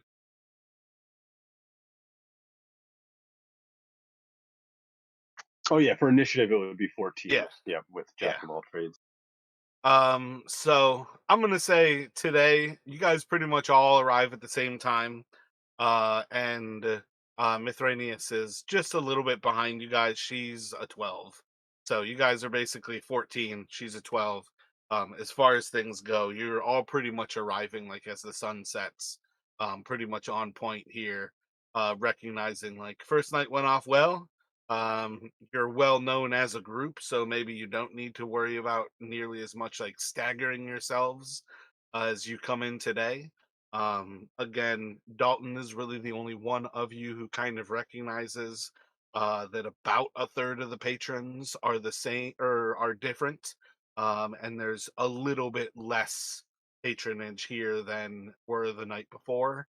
But Ephraim is still behind the bar, guys can grab some ales. You can start buttering up with some early tips from Jinx, but you guys can go about what you would like to do here. If Dalton, are you waiting towards a certain time in the night? Are you waiting towards the 11 o'clock like ringing of the bells, or? Yeah, so I think he'd probably he'd come kind of with the others, maybe have a drink or two at the bar, and then once he started, once he starts kind of performing, he would do a couple other songs and probably wait until,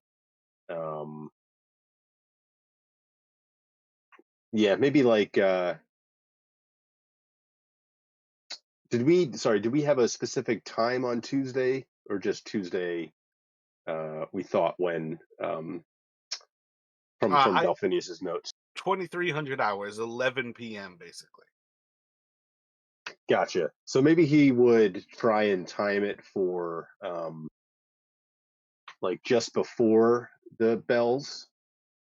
Essentially, he wants to be kind of like singing the song as the bells, as it turns 11.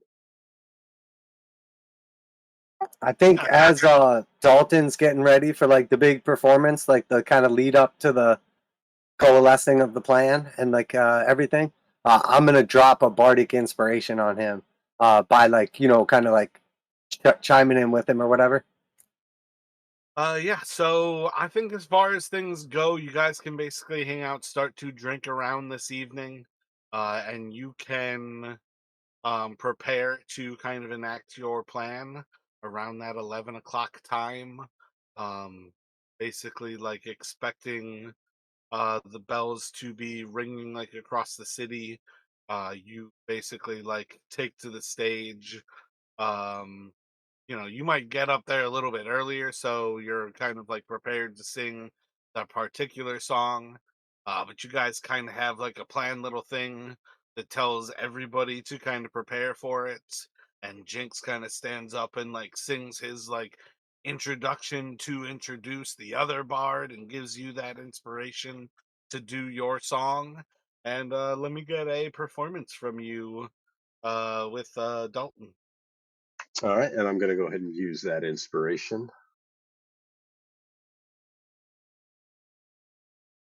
And that's a D6, right, Jinx? Yes, sir. That's correct.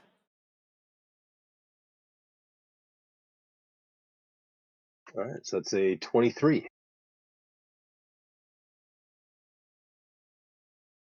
So he's basically like this, essentially kind of trying to turn like the, Rullus Hobbs being this big bad criminal. So the song is about him being like this feckless kind of, essentially, uh, yeah, just trying to essentially, as insulting as he can be kind of song.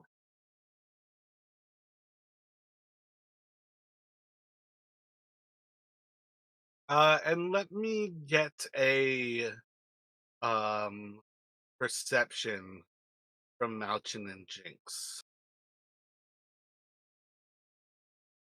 Yeah, Malshin is going to use his inspiration for this. Only 7 for me. That is a 16 with advantage. So you go up there and you sing the song, and like overall, the tavern kind of like really enjoys the song. Um, between Malchin and Mithranus, you all don't really have a whole lot to go on inside of the tavern of people like recognizing this song. It's gonna kind of like go over for a few moments. And I'd say got some recognition from Ephraim. And a couple of the characters who are over near the hearth, like that western hearth. A couple of the folk who were sitting in front of it the night before. There's one less of them, and now there's two of them sitting at like their own little foretop. These swords here, they kind of like react a little bit like oddly.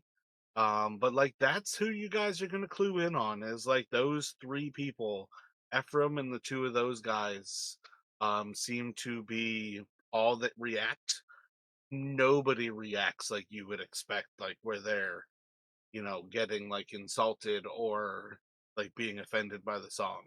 Everybody seems to enjoy the song, just because it's like a jaunty little tune. Might be like a salty sea shanty kind of thing, but like it just seems to go over well with everybody. Um, Ephraim Ephraim's gonna look to Jinx, and at some point, like in like kind of like the tune of the song, and like, well, singing about this Hobbs. Oh, there's a Delver looking for him. Nice little bounty on his head, I hear. Um, okay, so yeah, I'm gonna go along with it.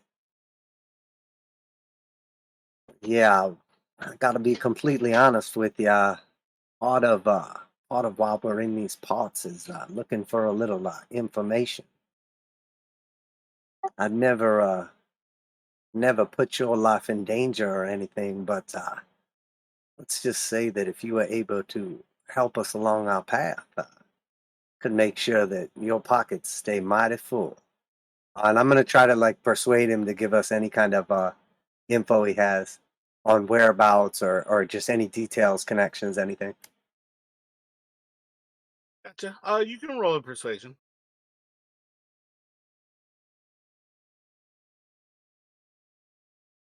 12 plus 8, dirty 20. Get my pockets well weighed down. Can't complain too much, and life's dangerous for us all.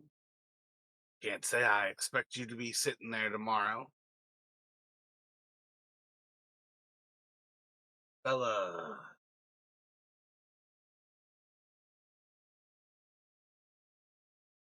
Dow. Dalfy, a fella named Dalfy, a delver like yourself. Came through here for a few weeks. Always sat out on the veranda. That fellow tipped well. And for a few weeks, haven't seen him since. He was the fella asking about your Hobbs. Don't know what much else other than that.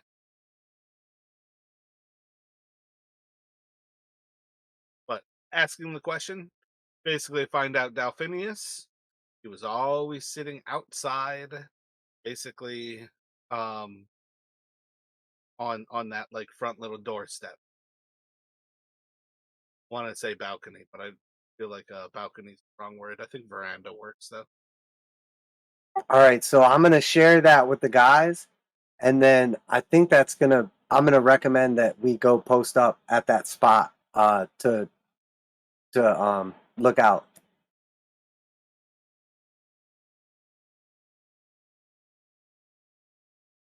Um, let's see.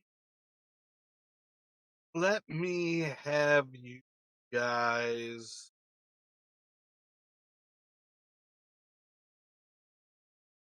I think let me have you guys roll a d10.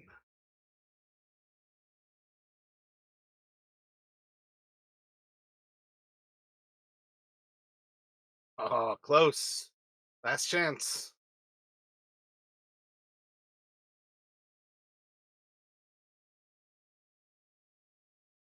Oh man.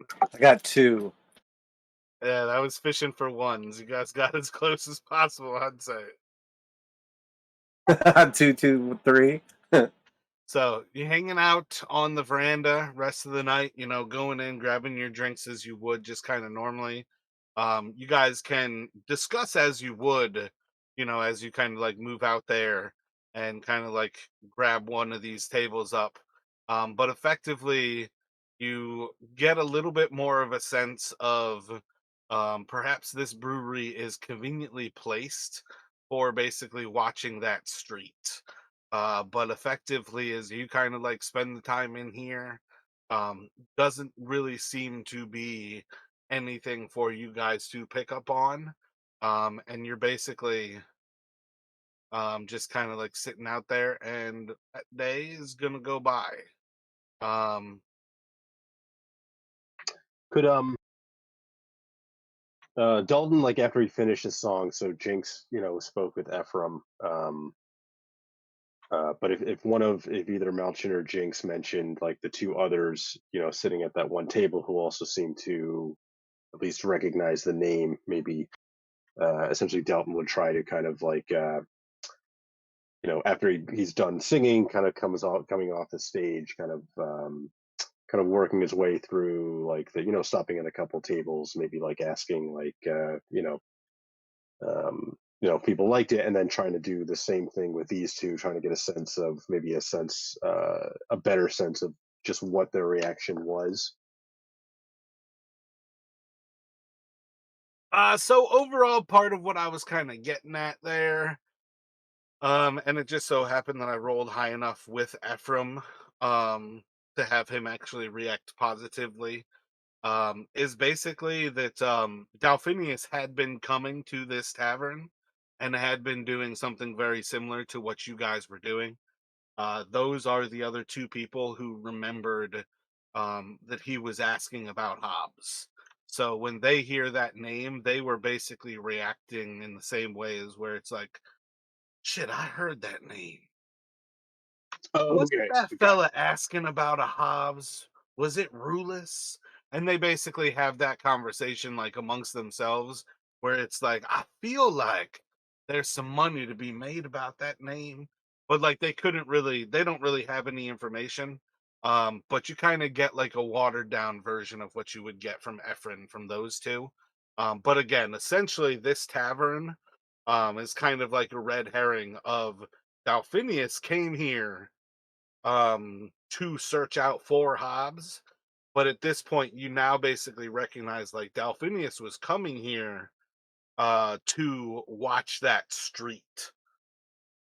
And now you have a little bit more of an idea that if it is particular to Tuesdays, you've missed this Tuesday. So you might need another week to do it. But it just kind of comes to, are you guys going to come here Wednesday night and basically stake out? Do you wait till the next Tuesday? It's kind of up to you guys at that point. Gotcha. Okay.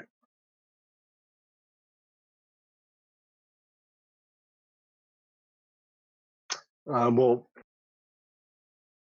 given like we kind of have a little bit better idea now, Dalton would suggest there's no harm in coming back Wednesday and um, maybe kind of taking a different vantage point, trying to keep an eye on the outside and just see anything catches our kind of interest. Do you think different vantage point, like you want to change up, like just being out on the veranda and you want to like stake out watching the road, or different vantage points, like not wasting your time inside? What do you think that means? Yeah, more just like maybe like sticking outside on the veranda. Gotcha. Sound good to Malchin and to Jinx? Yeah, I definitely think we should come back the following Tuesday for sure and do that. But I'm okay doing it on Wednesday or whatever nights as well. Yeah, Martian is fine with that as well. Gotcha. So yeah, you guys can come back Wednesday. You've got at least enough of your information. You know that you could like still spend that money on the bartender. You could still grease him up over time as well if you would like. The fact that he got like approximately 6 gold off of you on that first night is again one of those things to recognize. Like 6 gold is still a hefty like year's wages that he made in a single night kind of thing. Um, it's still one of those things where that is a lot of money for anybody to acquire. So if you were to basically funnel like a total of like 2 or 3 gold for the next week to him, um, like you're buying that guy for life kind of thing. So it's definitely up to you how much money you continue to spend on the bartender. Coming here this next Wednesday, like the next day, um, guys can start same kind of idea. You're coming here at dusk. You've kind of placed yourselves as kind of regular patrons. Let me just have you guys. Um, Let me have you roll a d12 for me. Was that a fresh one from you, Dalton? That too? Yep, that was a new two. Roll a perception for me. Just Dalton. That's a 22. So across the evening of just kind of sitting out there, basically like with this rough idea that you guys are kind of like staking out this road, um, trying to pay attention to the different like living locations um that are serviced by like this road that's kind of the long draft like breweries, because there are like 7 or 8 houses that kind of have access to this. A few of them are like larger locations where there's like houses that are like inside but above like a like storage warehouse. There's a few of them that are like kind of flop houses that are like built into but above like the other buildings here. And you're starting to kind of like pay attention to there's a lot of activity going to into a lot of these different locations. And you're starting to spot like 2 or 3 different doors that like aren't getting any activity. So you're starting to see like there's a few locations that are like suspiciously non-functioning kind of thing. There's nobody to specifically grab onto you guys that you've seen Hobbs, but Dalton, you kind of pick up that like there is some kind of like weird activity with like these 2 or 3 doors. But otherwise, Wednesday's gonna go by. You have a pretty similar experience with there's a blend of like Wednesday is almost completely dead. But of the people there, most of them are the same people.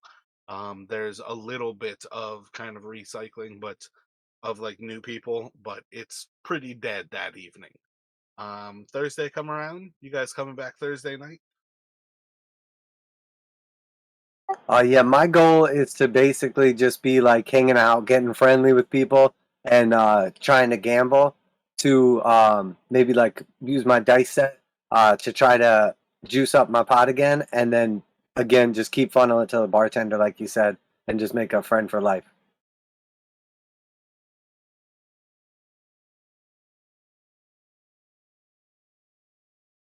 Gotcha.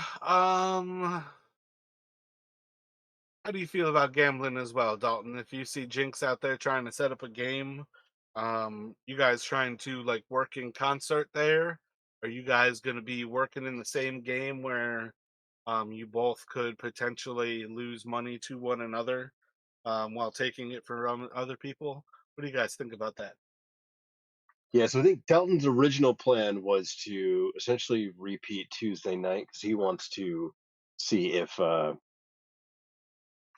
like those houses that he kind of noticed being quiet Tuesday night are um if maybe it was just a fluke or maybe it's if there's quiet again Wednesday. But I think kind of once he My sees bad. the That would have gambling. already been Wednesday. Oh, right. So Thursday. Sorry. Yeah, my bad. Yeah, because Um, you guys would have only went out there basically like after 11 o'clock on Tuesday. You would have picked up a lot less of like the kind of like flow of like people are coming home to these locations. You're seeing lights turn on, people do stuff, and then lights turn off. Versus like these 3 doors, like nothing ever happened on Wednesday. Gotcha. Right. So yeah. So I think Dalton, that was his plan for Thursday night. But once Jinx kind of starts gambling or suggests, I mean, Dalton is he is a gambler at heart as well. I'm gonna roll to see if he can kind of withstand the temptation. give myself a fairly high DC here. Gotcha. Do like a wisdom save for yourself. Yep, no, he's going with Jinx. That was a 2, so yeah, he can't resist joining a game. I mean, you don't have to if you don't want to, Dalton. I don't want to be a bad influence or anything. I mean, Oh, you're talking about Gamblers Anonymous here, bro. I know for sure. You guys told me about him. Yeah, far too late for that. All right, so Malchin, I assume you're able to kind of stay on task, and remain outside on watch. Yeah. No, he's not really interested in gambling. Gotcha. So I'm gonna say, Malchin, you can have advantage on a perception check here, as you basically hang out with Mithranus and are on watch. And then I'll do for the other two. I swear I have gambling games like in my notes, but I can never think of the right word to like search my hotkeys for them. I feel like I have a good one that's like 4d6 kind of thing and it allows you to gamble. Yeah, I'm okay with whatever, honestly. I mean, I'm okay with just straight up like rollies, like winner takes all. Everybody rolls 1d20 or something like that. Regardless if I actually get any benefit of the dice set.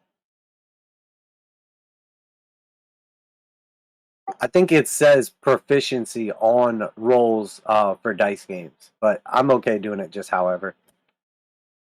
I think you did the one where we rolled 4d6 and it was whoever got like the most like triples, doubles, you know what I mean? That sounds pretty close to what I had in mind. It was Like like I said, quad. Oh, good. I swear I have games in my notes. I just don't understand how I can't find them. Yeah, well, I think the 46 one was the one you told me about, and that was where it was like quads, triples, doubles, and then just high roll. Oh yeah, but I'm saying I'm trying to like actually look for the rules. I can't ever remember like a lot of the shit. Um, but yeah, that works. I'd see the problem with that is I need to roll like dice for opponents. Um, all right, let's go for um, yeah, let's do 4d6.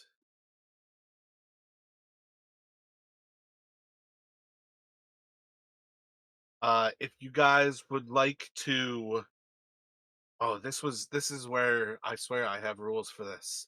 If you would like to bluff, you can do a deception and swap one die. Deceptions beat straight rolls. If you think somebody is cheating, you can do an intelligence, and intelligence beats deception. If you think you're playing a straight game beats the intelligence. You know what I mean? It's almost like rock, paper, scissors, where one beats the next. Deception beats playing straight. Playing intelligent beats playing dirty. And playing straight beats playing intelligent. Okay, I'm gonna do deception. So try to roll one more die. Yeah, effectively, that's you can roll 5d6 and you pick 4. Yeah, I think Dalton would be bluffing. Trying to bluff. She said deception, right? Yeah. So it should be a 23 for deception. Oh, my bad. What is your actual, like, if you roll 5d6, you're looking for basically like 4 of a kind, 3 of a kind, 2 of a kind, straight. Oh, gotcha. Okay, so just be a pair of 5 then at 5d6. The other, I got 1, 3, 6, and then 2 5s.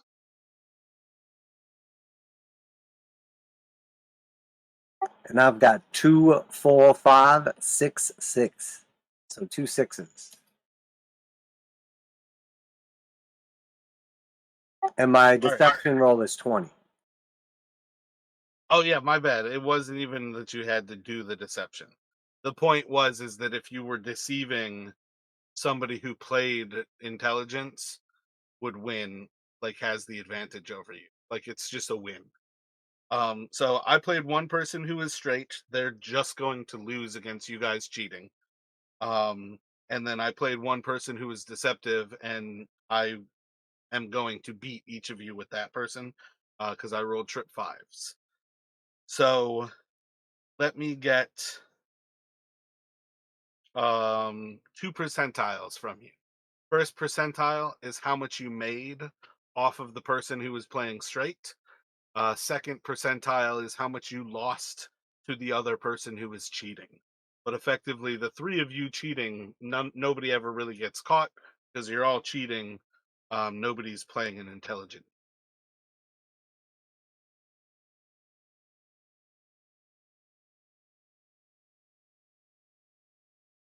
All right, so my first percentile was 10, and the second was That's 81. not how you want to do it. Yeah, reverse that would be nice. Whatever you were gambling with there, you basically make 10% and then you're losing 81%. So effectively, you're about to just lose, 71%, like 70% of whatever you were. All right, so mine was 2 and 21. So pretty much same thing. You're like losing 20% of whatever you were gambling. You made 2% on your gamble, and then you lost 21%.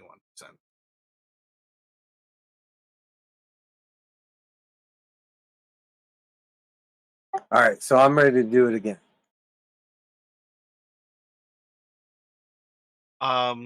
So this is just going to be that's one night there that you guys are doing it.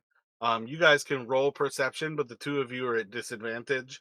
This is basically like how much you actually watching, while you're also like now focused on like gambling in place because you're supposed to be here watching.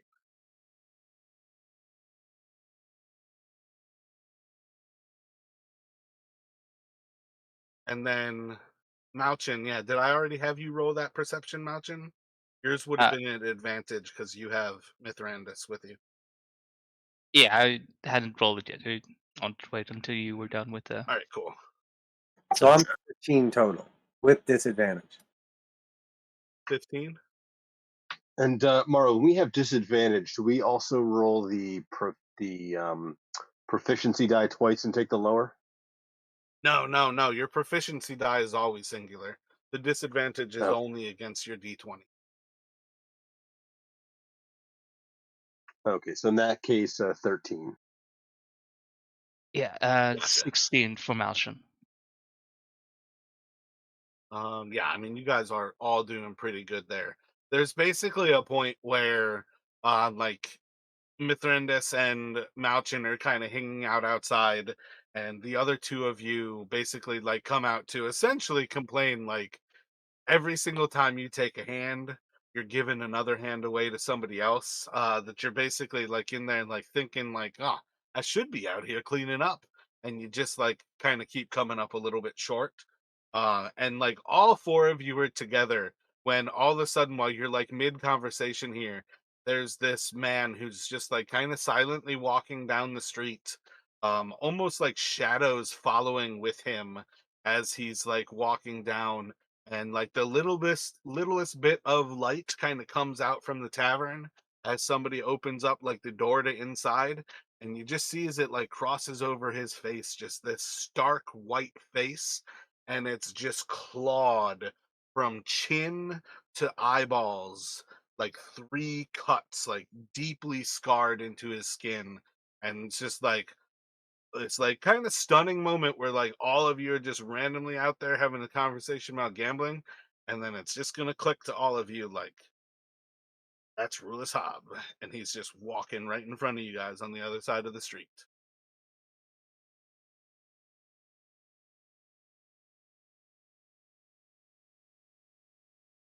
letting him walk by and you're like watching where he goes, or are you guys gonna do something? I think. Oh, go ahead, Jinx. How far away are we right now from him? I feel like you're probably about like 30 feet across the street, kind of thing. Oh, so we're pretty close. Okay. Yeah, I'm gonna look at the guys and definitely cigarette and drink in hand. And I'm just gonna say, looks like we're about to find out what we're made of, boys. And I'll let you do whatever for everybody else. Yeah, I'd say like 25 feet is probably a pretty solid like estimation. Like from anybody who's out on the veranda to like the front door to roughly where Hobbs is across the street is 20 to 25 feet. Like the furthest corner of the veranda is 30.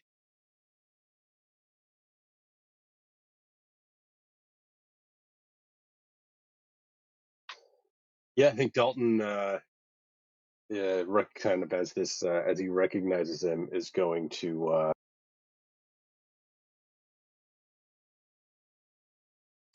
Yeah, I think he's gonna like kind of like whisper, "That's him," and he's gonna start trying to start uh, moving for him. Gotcha. If you guys are gonna approach, let's roll some initiative. But if anybody is doing anything that is not basically starting something, like let me know that. But otherwise, it sounds like you guys are ready to move after him. That about where you're at, Chris, with Mountain?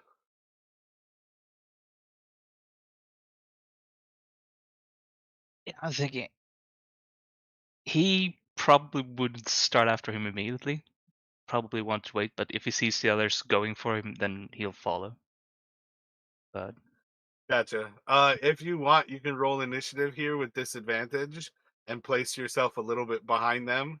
I feel like that's a pretty solid response from both Mithrandus and you to kind of have them like reacting a little bit slower as the other two are kind of standing up right now.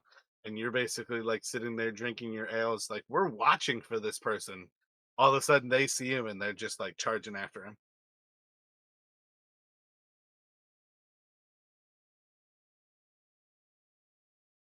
yeah, that's 14 total with disadvantage. That's not bad. 6 for Dalton. I think he might. He probably had a little too much to drink. He stumbled a bit standing up, stood up too fast. 20 total. Dear fucking Lord. That one for the reaction from Rullus. So Jinx charging across the street. You see him as you're like randomly talking about losing, whatever couple of gold pieces that you lost, like playing cards. You see this guy you're looking for is like the light of the door scatters across his scarred face. What are you gonna do?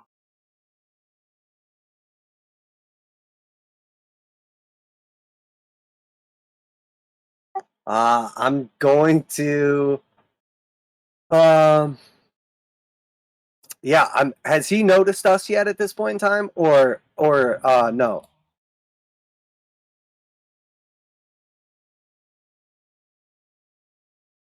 Like I would imagine that we notice it's him, and we're kind of like creating maybe like a little ruckus or whatever.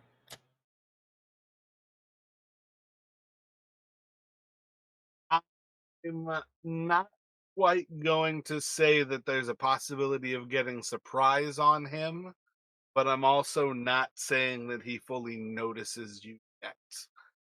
So there's kind of like a difference of like depends what you're kind of going for. Okay. I don't think there's any reason to say you've got a surprise round on him. Oh no, not necessarily like that. So I'm just gonna keep it kind of subtle for now then. So the first thing I'm gonna do is I'm not gonna like yell out to him or like jump and go like chasing after him. I'm just gonna straight up cast hold person. Um, I told you last time, hold person's not going to work a second time around on that creature. Um, are you still trying to do that under the assumption that Rullus is a different kind of creature? Oh wait, do I know that he's a vampire? I didn't want to be like meta, you know what I mean? I could do suggestion instead if that works. It's up to you about whether you are worried that Dalphinius became a vampire because he was after Rullus, versus you know that Rullus is in part wanted for necromancy. Okay, if it's okay, then I will do suggestion, not hold person. Gotcha. And what is your suggestion?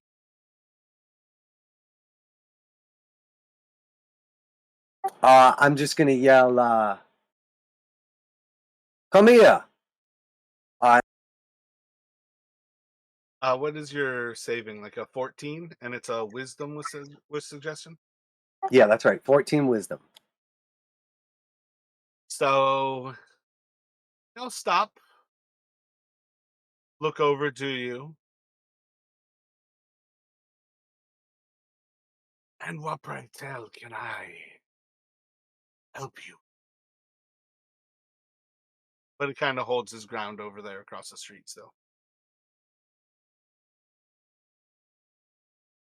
Okay, cool. And I'm gonna do bonus action, and I am going to tap Malchin on the shoulder and give him bardic inspiration.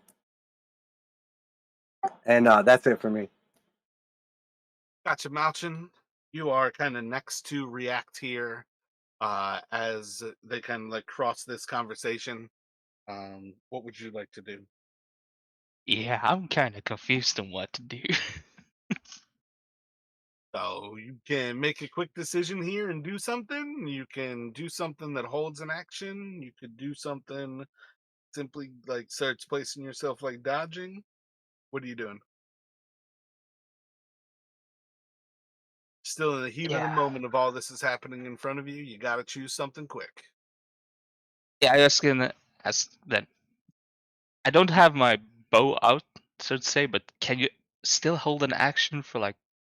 I have a ensnaring strike. Like if he tries to get away, like can he have be the hold action to like pull the bow and do it?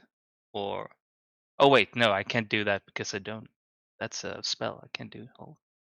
Or can I hold that?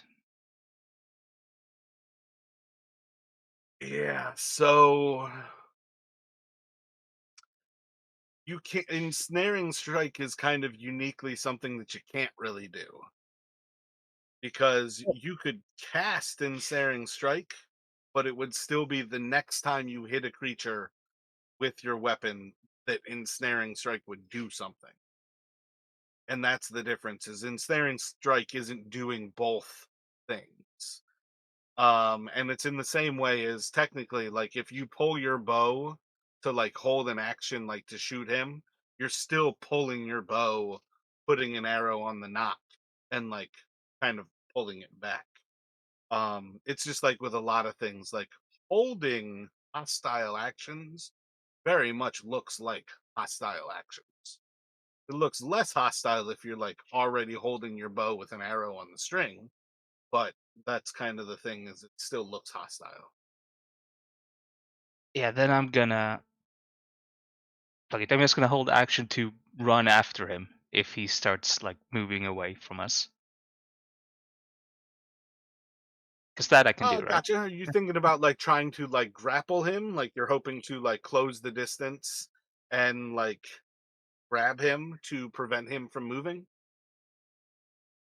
Yeah, basically.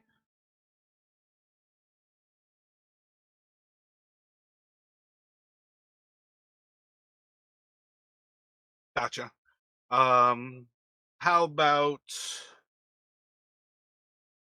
I don't want to set anything off with Mithranus. Um I'm gonna kind of leave it up to you guys. Like theoretically, this is kind of on the same land as like Jinx. If Jinx thinks that Dalphinius was changed by this person into a vampire, Mithranus probably has a pretty similar view. Like, do you guys recognize that change? Are you looking at Rullus as a potential vampire? Or are you guys thinking he is a potential like wizard who's doing necromantic things? What do you think Mithranus, who's a hunter. She's like a scout. Effectively, oddly enough, you guys are right now two rangers and two bards. But what do you guys think Mithranis is doing here? Well, Dalton was thinking he was not thinking Rullus was a vampire. That thought didn't cross his mind. He was thinking, maybe uh, he's necromancy, but I don't think he would know like the details of it. So, um, Gotcha. So Dalton is like one off. Maybe Delphinius was turned into a vampire by Rullus. yeah, that's his thoughts. Is that I kind of where you were taking it with Jinx for the other Justin? Oh yeah, I think so. I don't think I would have like explicit knowledge one way or the other. Does that sound like what Malchin was doing? Yeah, to be honest, I also like thought he was more of a necromancer type than an actual vampire. Gotcha. So then what do you guys think Mithranis is doing? Do you think she's kind of on that same ground? Like, I feel like she would be among the most hostile of you at this point, but again, I don't want my NPC to ever start a combat. Like, usually, most combats, I want you guys to make the decision to start. I think my opinion anyway would be that if she has the ability to just start shooting or whatever, I think that at this point in time, like we've escalated it. I mean, I don't know if he realizes 100% I've like cast a hostile spell technically, but I would assume at this point in time I have initiated combat. Suggestion is one, pretty fucking illegal inside of the city. So like at this point, you could easily be arrested if this was somebody who could go to the city guard. So yes, that is a pretty hostile action. So if that sounds good to you, I think she's either shooting him or she's charging into him to stab him. I feel like if she thinks that, I mean, with the idea that Rullus is either directly killed Delphinius or was responsible for his death, I feel like she might uh,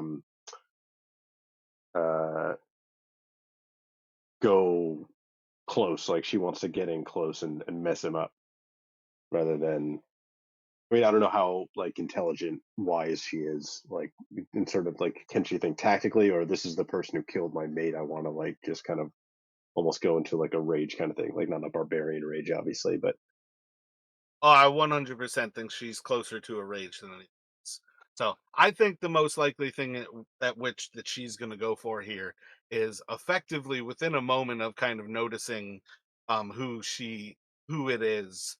It might take her a little bit longer to kind of react initially, but you will eventually basically get as she essentially is leaping almost from the balcony where you guys are drinking like onto the building almost behind him, flying across the building and leaping down from above and on top of him. She's drawing two arrows in a very similar way that you've seen her attack before, where she's basically just drawing these arrows into her claws. And as she sinks down into him, is stabbing each arrow into each of his shoulder blades, basically coming down right into like the soft part of his neck on each side of his face. And she's just gonna go 1-2 and see what it gets her.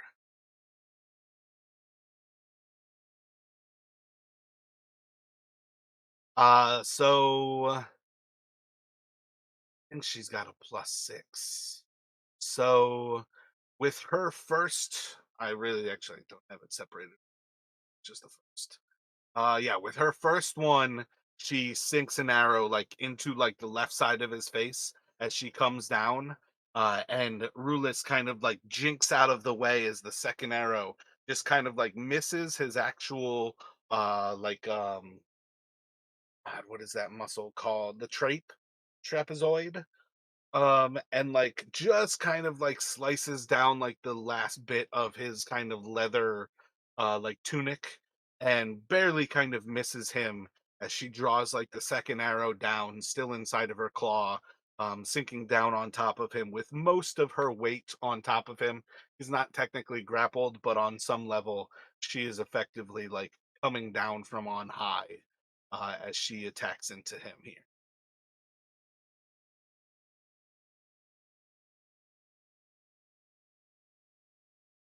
And she's gonna do, what's that, 12? So 6 damages she stabs into him.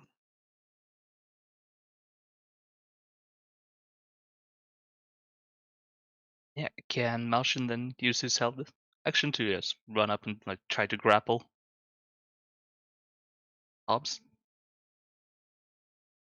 Um, Normally I would say the idea, at least how I assumed it there, is when he moves. Like if he moves, Oh right, I did say because you when he kind of moves. have to like distinguish like when, like what your trigger is. Um, but I think that's one of those things, like you could have said your trigger is when somebody moves, like when this action sets off. So I'll let you run up there and you can try to grapple him. Oh, thank you. That let's see. But that's part of what I think you need to do with held actions, is get used to the trigger matters just as much as the action. Yeah, with you. Let's That was see. absolute shit. I'm gonna have an 11. When you grapple, is it just a strength check or is it like strength athletics? Athletics, yep. And I got a 15.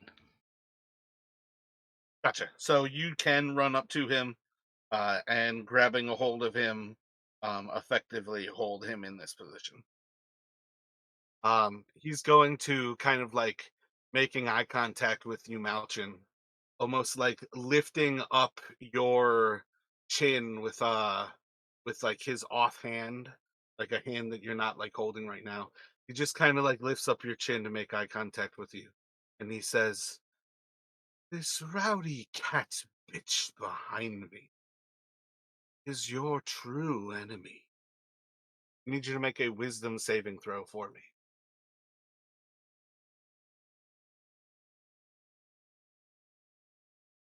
Oh, can I use bardic inspiration on saving throws, or is that? You certainly can.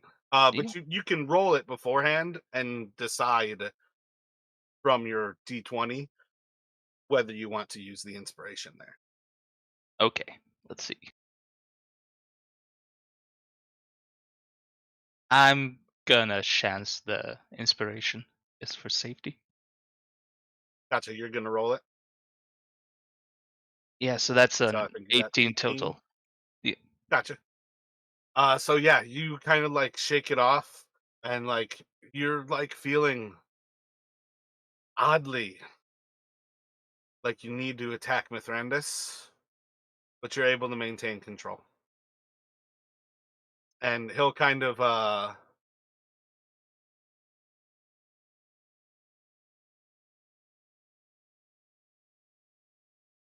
yeah, I think he's going to um almost dig his claws into your hand where you're like holding on to him. He's gonna try to like spin that hand around and like rake down the arteries of your wrist with his claw. And he's going to try to attack um uh Malchin as he claws at you. Should hit you. What's your DC? What's your AC right now? Uh, it's 17. Yeah, so he's got a solid hit onto you as he just kind of like spins your wrist around to where he's now holding onto your hand. And his claws like sink into your flesh. He's going to deal I actually need a oh nope, never mind.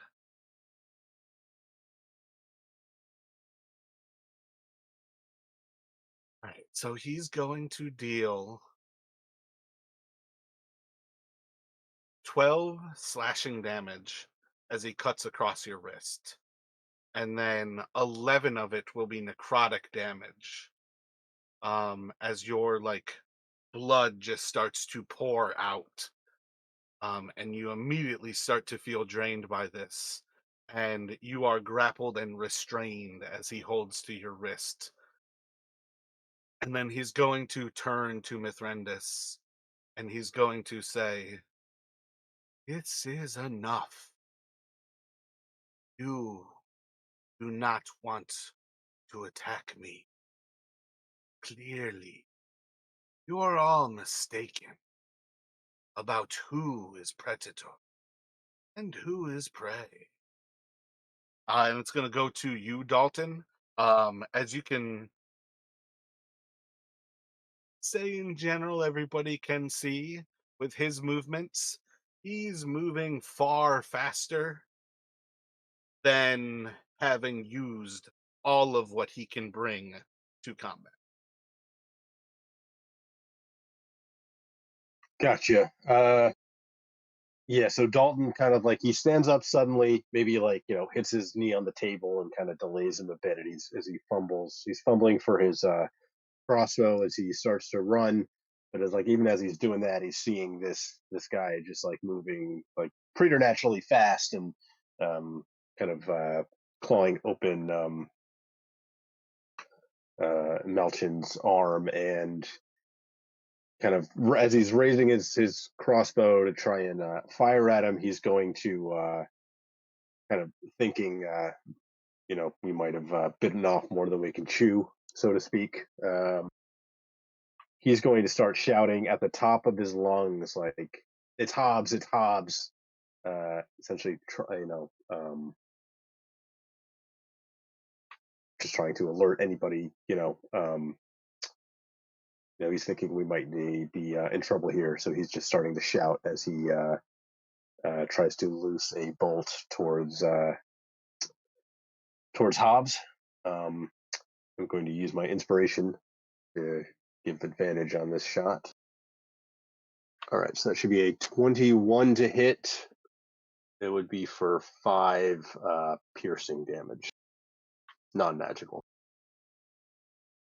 Yeah, so as you kind of like shoot through, you like pierce through like, like the side um of his like chest, like right below the rib cage, and it looks largely like it could have been a flesh wound. It could have just been through like the tunic that he's wearing. It's hard to see. There's no blood flowing out of the actual wound, but the bolt does stick essentially into his side. Um, at this point, you basically can't tell whether it did a lot of damage, whether it's just superficial. It's hard for you to make any recognition there. Is that all from you, though, Dalton? I think as given he saw Hobbs like essentially speaking to these two and thinking, if he's a necromancer, it might be something bad. He's gonna shout towards. Well, he already shouted, so yeah, that's all for this turn. Sorry. Gotcha. Was your goal to like try to gather city guards, kind of thing? Is that who you're shouting to? Like hoping for like others to come? Yeah. I mean, ideally guards, but he's not. Like he's just trying to essentially. He's thinking we might have bitten off more than we can chew. Maybe if we make a big enough commotion, more people come. Hobbs will decide it's better to flee for now, kind of thing. That's his thought process there. Gotcha. What would you like to do here, Jinx?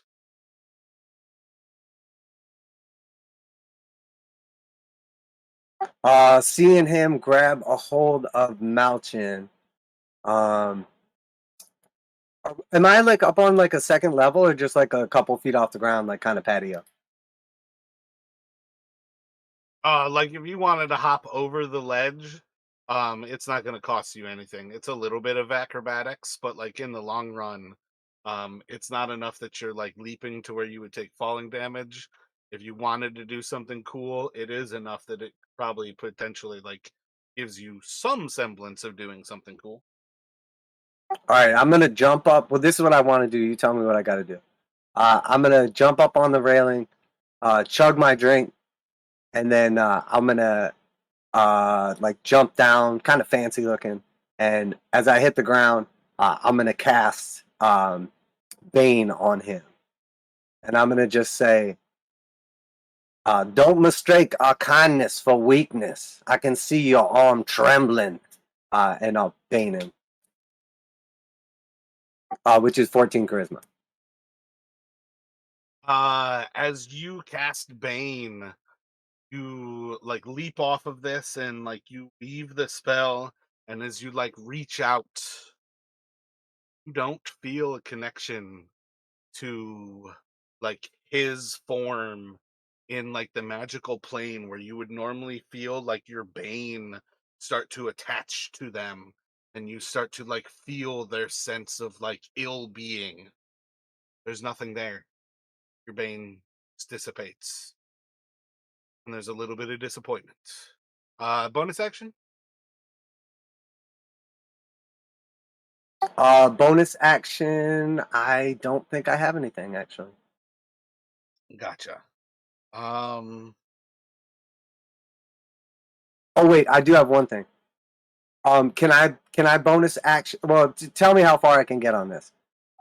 Would it be possible for me to, uh, like, I don't know, smash my holy water in his face or something, or would that be a full action?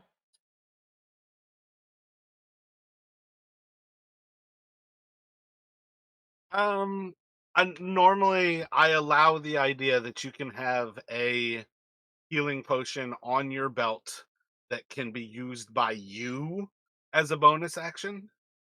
Um, no, my bad. I think that needs to stay. Even if it were your belt item, it needs to stay in action. 'Cause technically, you're still smashing it. So yeah, I would say that kind of has to be in action. Okay, no worries. I don't see any of you guys seeming to like want to quell the fight. So I don't see any reason that Mithranis would do the same. Despite the threat, I feel like she's going to attack him twice. Anybody disagree?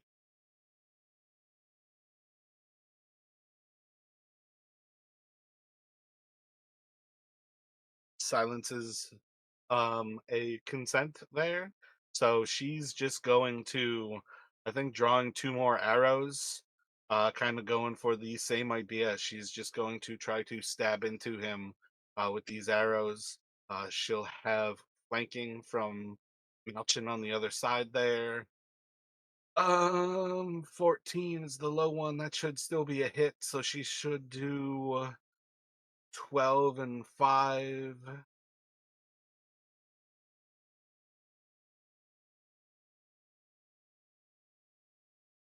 So she's just kind of like piercing two more arrows into him.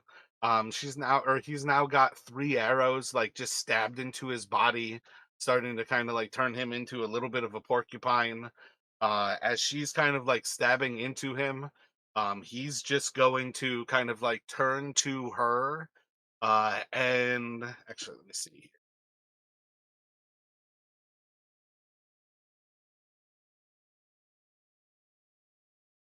I just want to give you a heads up too, that I'll potentially be using like either silvery barbs or some other reaction to like try to stop him from hurting people.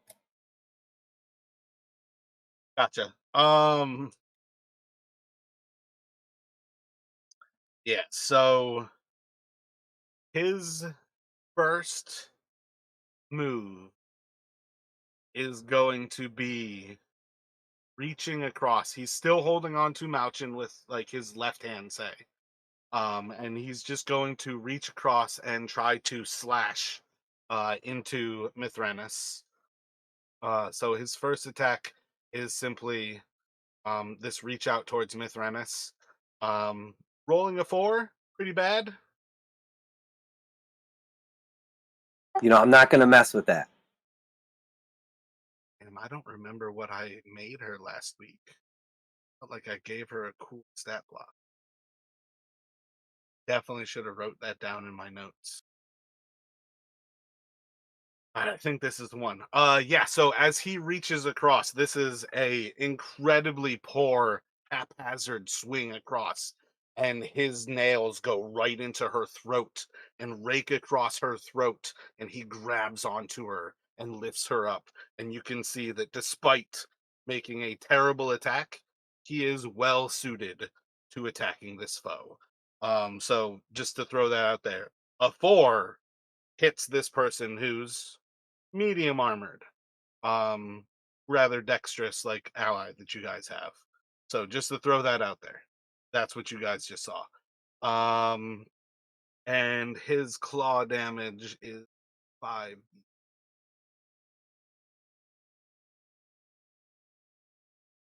So he's doing 11 slashing damage as he rakes her throat, and then another 12 of necrotic as blood just starts to pour from her throat. And he's just going to throw her across and at Dalton. Um, and I'm just gonna do. Her body's just gonna fly past you, Dalton, as she's like thrown at you, and just kind of like slams into the ground. She'll take another one.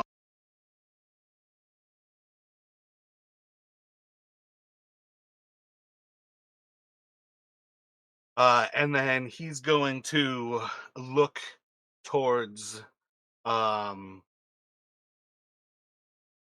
Jinx, I think. She's gonna look towards Dalton. And as the body kind of flies past you, he's just going to smile. And you see his like smile like kind of changes. And you see his like fangs start to grow from his teeth. He's like, your friend is no longer that. Take him down. Smash his face before I am required to feed on. Need a wisdom saving throw from Dalton. Can I alter that? It's not a spell. Um, and I think that's the thing. Like, silvery barbs is like a spell attack. I feel like would make more sense. Um, I think that's Yeah. because this is a saving throw on Dalton. It's not me rolling to hit him. But theoretically, I still have a bite. If he went to bite somebody, I think silvery barbs does potentially work for attacks.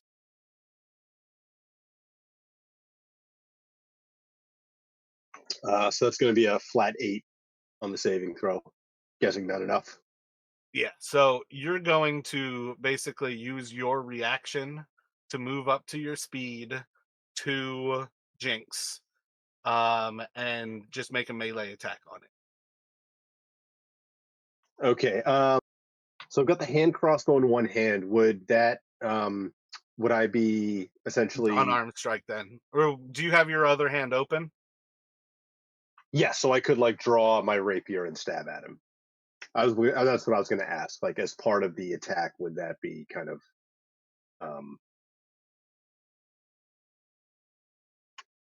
yeah.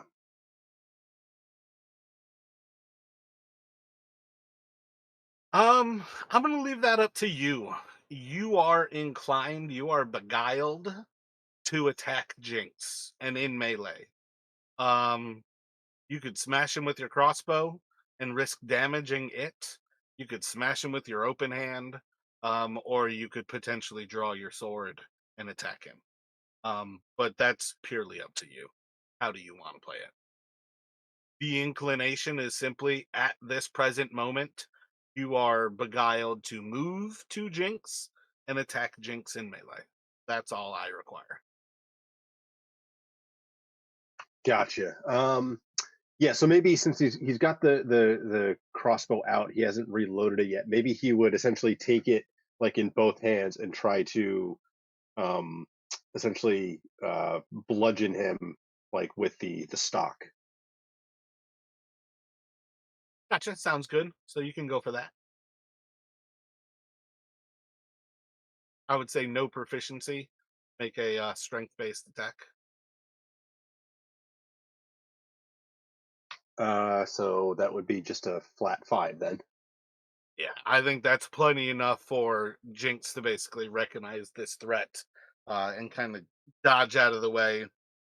And it's gonna go to your turn as you basically like are just shaking off like, why am I looking at Jinx like swinging on him? Okay, so he's clear-headed again. Yeah, so Yeah, he's that like, is purely for a moment of he's just doing that one thing and you're clear. Like it's not even it is a charming effect, but it's not like a charm that holds for any amount of time. gotcha. Okay. Yeah, so he kind of like comes to as he sees like Jinx maybe just like ducking out of the way of the crossbow stock, and he kind of like shakes his head, and he also saw this guy kind of like suddenly like the fangs, and he's not bleeding from at least landed a couple arrows or bolts, um, and so I think he's going to shout, uh, "He's not what we thought. I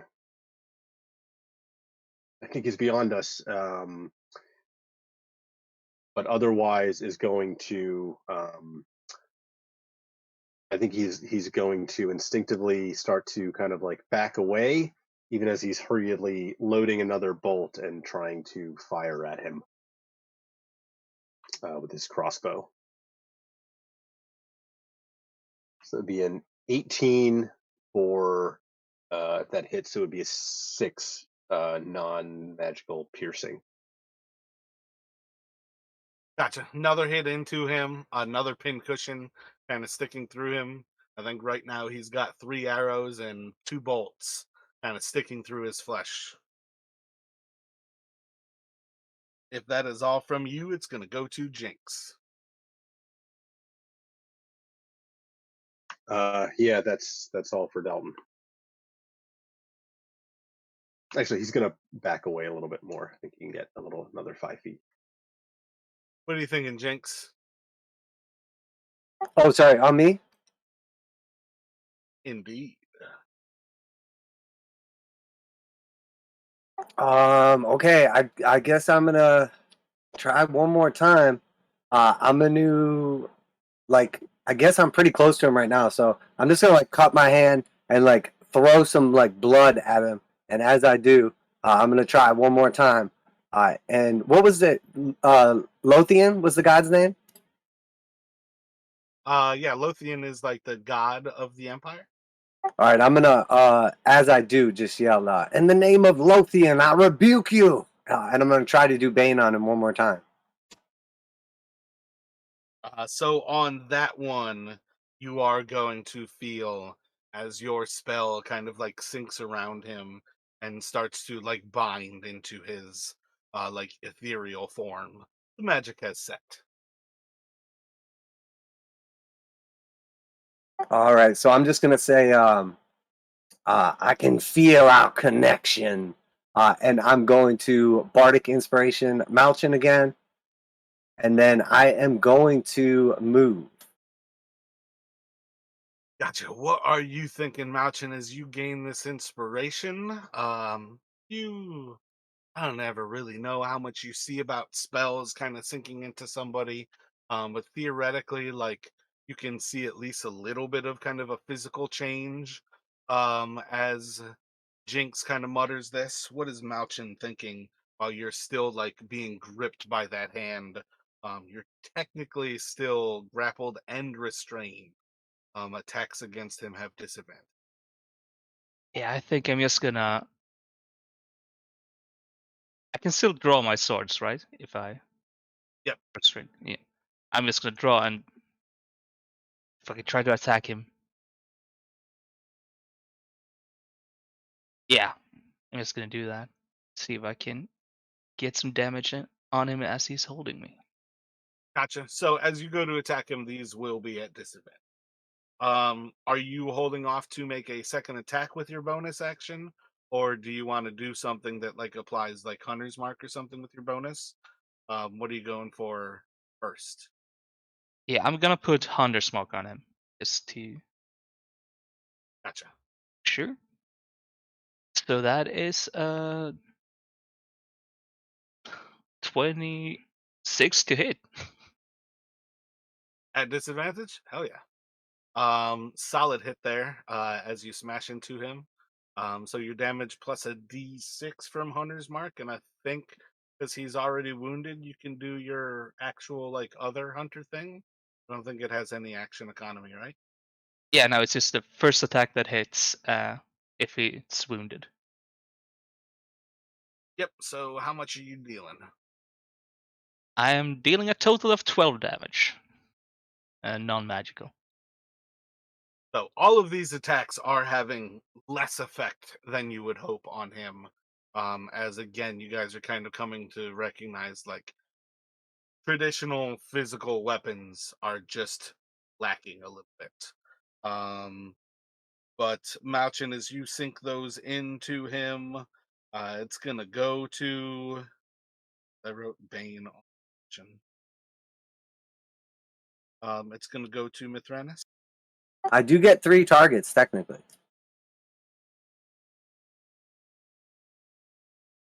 I am okay with you baning your. Just kidding.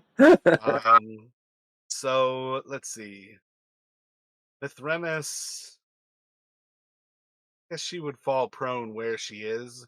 So she can like grab up her bow. No, she never drew her bow. So she didn't really drop anything. And last time I think she sunk both arrows into him. So yeah, she's just going to hop to her feet. And I think kind of rushing across the street, drawing her bow. She's gonna do 2 arrow shots uh into Rullus. Um, and just kind of calling out like something to the effect of like death is the only thing that will receive from us. First attack's gonna crit. She's gonna do 16, 20, and then second attack gonna hit for 6 more. Alrighty. He is going to it's going to let go. I don't think there's any reason to let go of you. I think he's going to throw Malchin at Jinx. With a 13, he's definitely going to hit because he's got well over 20. As he throws Malchin, he's basically like stepping to the other side of Malchin, like in a judo throw, like bringing his body like over his shoulder, where he's like dragging Malchin by like his raked open wrist and like just using the like flow of movement to just slam Malchin down almost like a club into Jinx. And he's just gonna do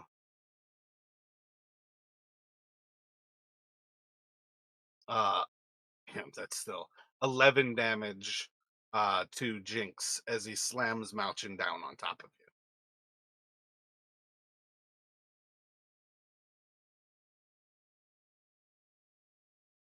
And then he is going to um like bringing a claw up, is going to try to like rake up like the central, like the sagittal like line, like belly button to chin, as he like claws up your flesh.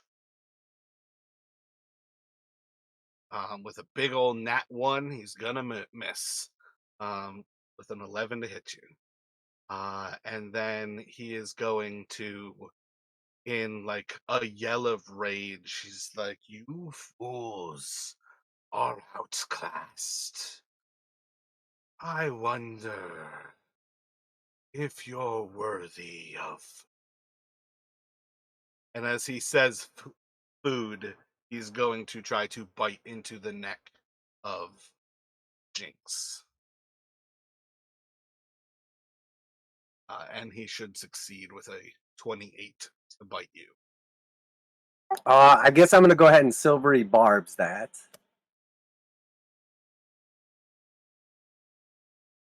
And he should succeed with a 22 to bite you. Oh yeah, definitely succeed. And I'm gonna give I'll give Malchin the inspiration or advantage. Sorry.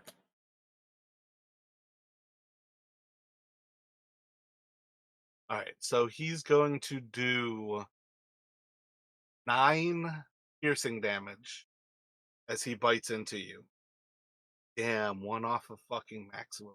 And then he is going to reduce your total hit points by 23, 23? No, 17 as he sucks 17 points of hit points out of you. And you guys will see as his flesh heals.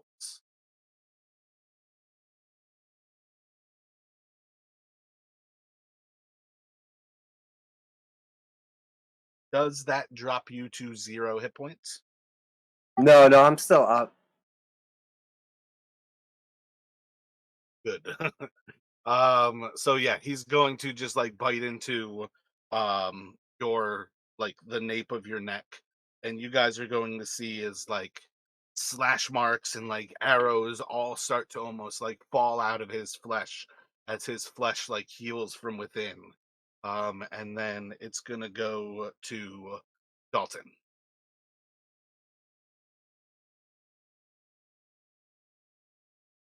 Yeah. So Dalton, seeing this happening, he's loading another bolt. Oh wait, my bad. I feel like I need 2 different saving throws from you there, Jinx. Just concentration checks. I think both of them were under 20s, so I think it's just DC 10. Okay, sorry, I got it. I was trying to figure out how to decrease my max hit points, but I got it squared away. So 2 con checks. Yeah. So the bite will drop your concentration. Right, you don't have advantage on those. Is that guy a warcaster?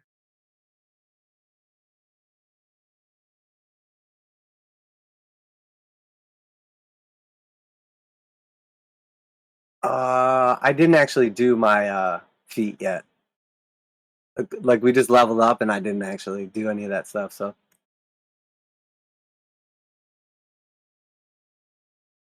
and I'm only +4, so that would be a fail.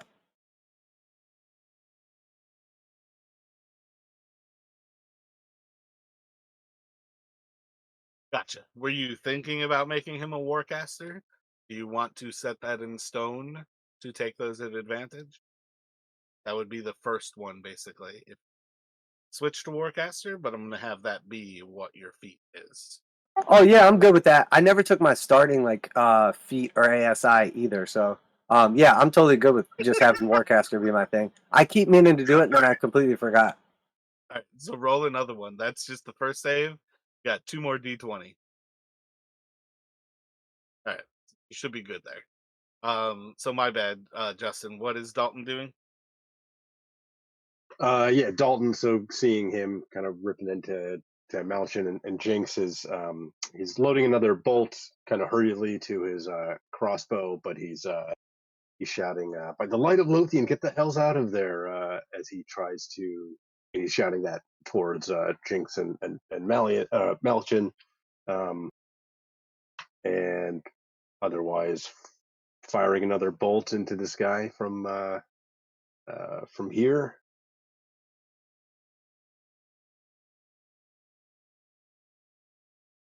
That'll miss. I think he is going to, as he's like kind of shouting this, trying to inspire Jinx. so he will give him Jinx bardic inspiration. Gotcha. Theoretically, that should take us to Jinx. So are we seeing like any signs of this dude getting damaged at all?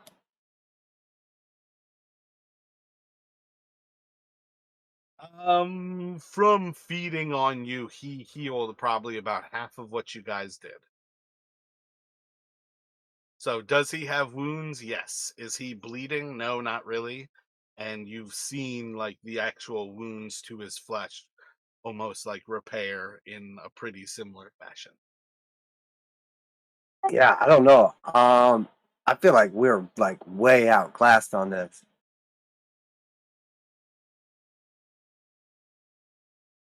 That's definitely Dalton's position. So what is disengage? That's a action to do. Yep.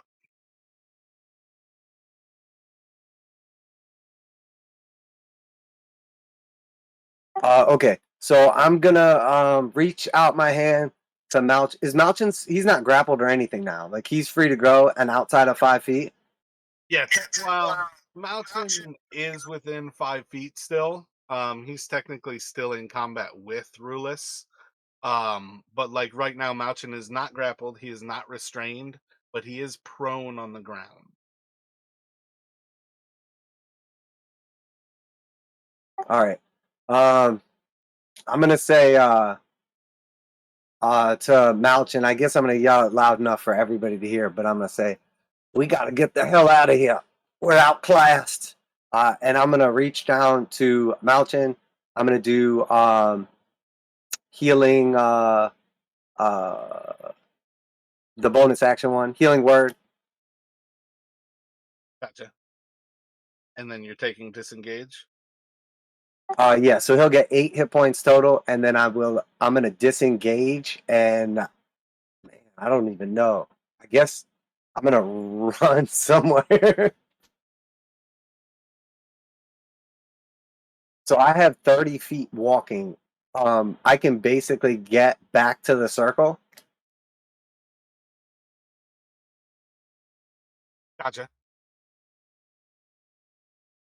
Yeah, I'm gonna go back over here, and I'm gonna I'm going inside the bar.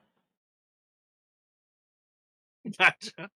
I'm gonna literally like stumble away after healing Malchin. I come up to like the bar doors. I'm gonna kick it open and do whatever like 10 feet I have left or whatever, and just run into the bar. And obviously, I'm just looking like I'm dead because I have. Gotcha. So as you start approaching towards the bar, you'll see that the other people who have been out on that like balcony area have like moved out of it and have like gone into the bar.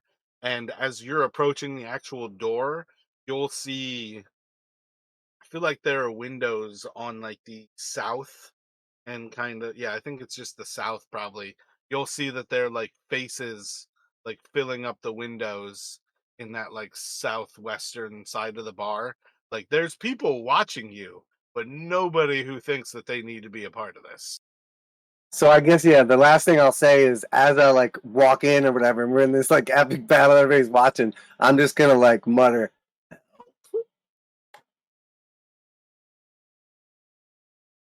Gotcha. So yeah, you can basically move yourself towards slash into or almost into the bar at that point. Um Yeah, this is one of those things where I like to like interact with the actual enemies, but I do still think there's a reason to keep stuff in initiative order.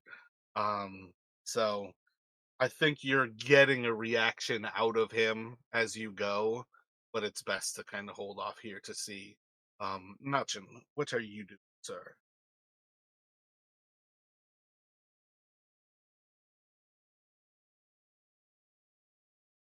Yeah, we're definitely outclassed here. Is it? Um, might not be a good idea, but I'm not gonna disengage. But I am gonna. Let's see. Can I like try to smash a holy water flask in his face as I like try to get away from him? I mean, you can certainly make an attack on him with a vial of holy water. Yeah, I'm gonna try that. Let's see. That's improvised weapons, right? That's just a Yeah, D20. effectively, it's without proficiency. Yeah, and no like dexterity or strength or anything like that. Or is it? It's strength if you are basically holding it in your hand. It is dexterity if you're throwing it at him.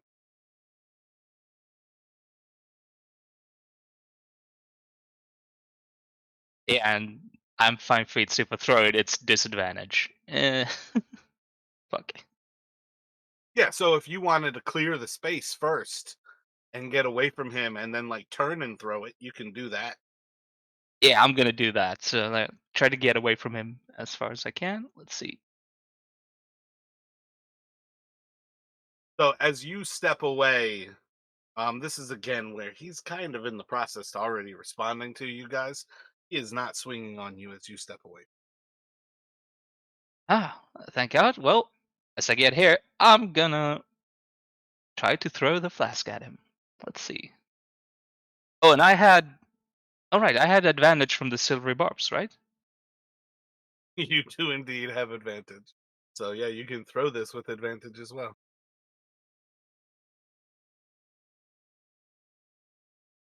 That is a. Let's see. With dexterity, that's a dirty. No wait, that's a 18. 18 hits him. It does smash on him. And you see as the water kind of like pours down and he just kind of like dips his fingers into it. Seems to not really have any effect. Well, fuck. Okay. Anything else from Malchin? Otherwise, it's going to Mithranus. Uh, yeah, no, that's all I can do. Gotcha. So I think, kind of like you guys, she's going to be kind of putting some distance between herself. Probably still shooting a couple of arrows into him. Both of those should successfully hit, dealing another 12 and another 6. He is going to basically, in response to Jinx, is kind of standing and he's like, just leave for your life. And then like the glass smashes on him from Malchin as you like leave and he's like letting you go and he's bitch as like 2 more arrows like pierce into him. And he's going to just in an instant like kind of like leap across and right into Mithranus, and you're going to see just claw rake across her.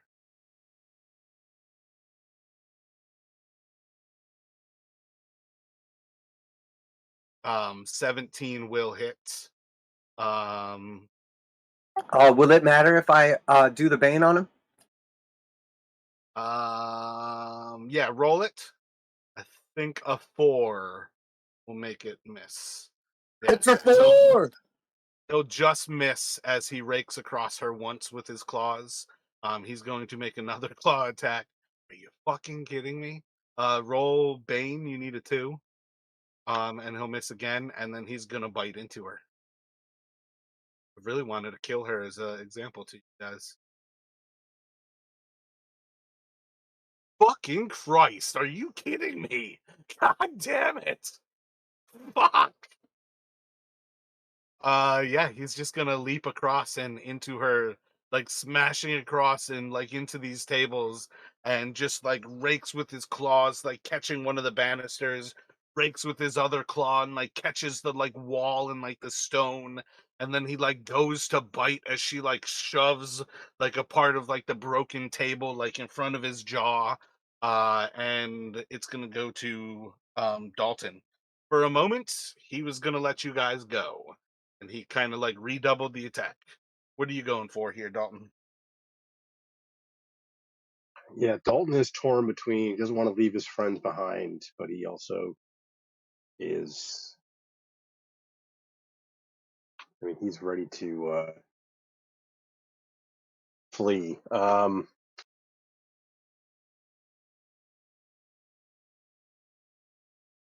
he can he like I'm assuming like the door to the bar is open. Can he see what's kind of going on? Because he's still I feel outside like here. there's not much to see inside of the bar because you're kind of looking at the wall beneath like the like mezzanine, and I feel like the window portion, I guess this does kind of look like it's meant to be windows between the fireplace and those doors. So I guess yeah, it makes more sense to say that there's like inside of the bar here. Damn, I guess we could have been fighting in this for a lot of. Well, no, I don't have enough of the street out there, but maybe you can see that there's like people kind of lined up like this, where they're like all kind of like looking through like these portions of it, and then like as Jinx kind of like opens up that door, you might see people kind of like flowing away from these windows as they're like still like rubbernecker kind of curious kind of thing, but like they're recognizing like things got a little bit more dangerous when that door opened.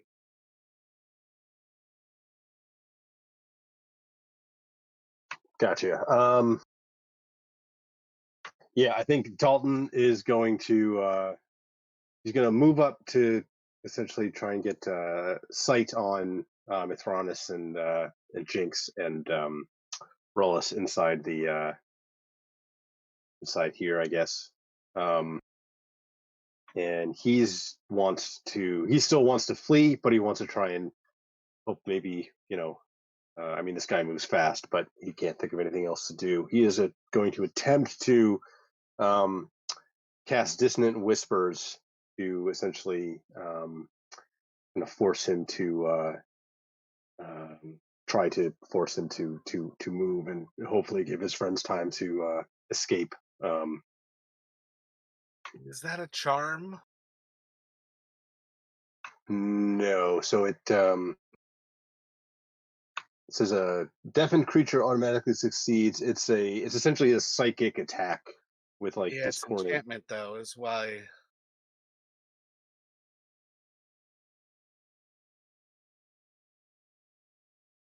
Because I know there are some spells that like Yeah, it's kind of a a creature weird that one. can't I be guess. charmed is immune. Yeah, doesn't say anything about that. So gotcha. 14 into wisdom. Yes. No need for Bane there. He'll fail it. And I was doing that at second level. I'll roll the damage here. Gotcha. So was that 4d6? So that would be 13 psychic damage, and it must use its reaction if available to move as far as its speed allows away from you, without going into obviously dangerous ground. Um,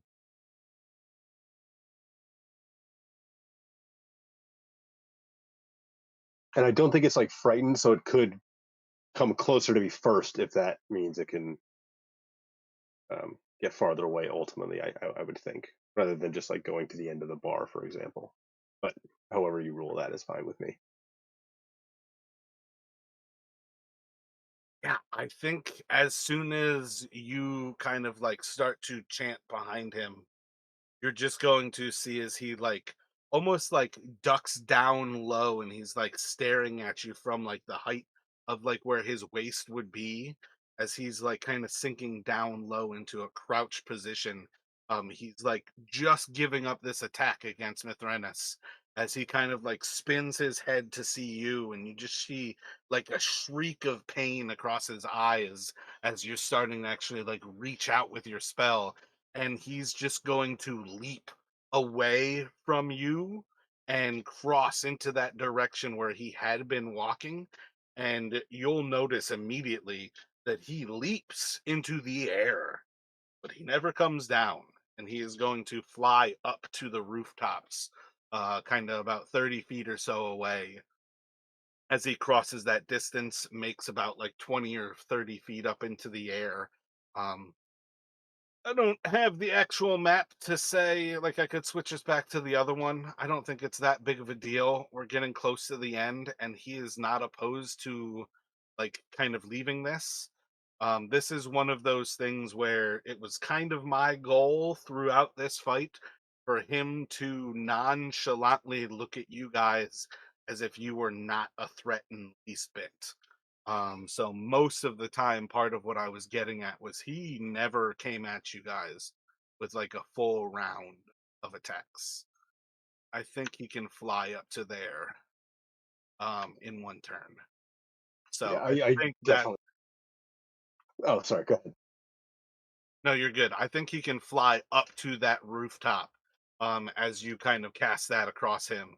And by the time you guys like look to see where he went, I don't know where we are in the moon phase in the real world. To say what, like, because we're kind of attaching this to the real world for a lot of things like that. um I want to say we're probably in like a partial moon right now, so let's say it's pretty dark out there. You can vaguely spot that as he like leaps away and into the air, that he like flies off.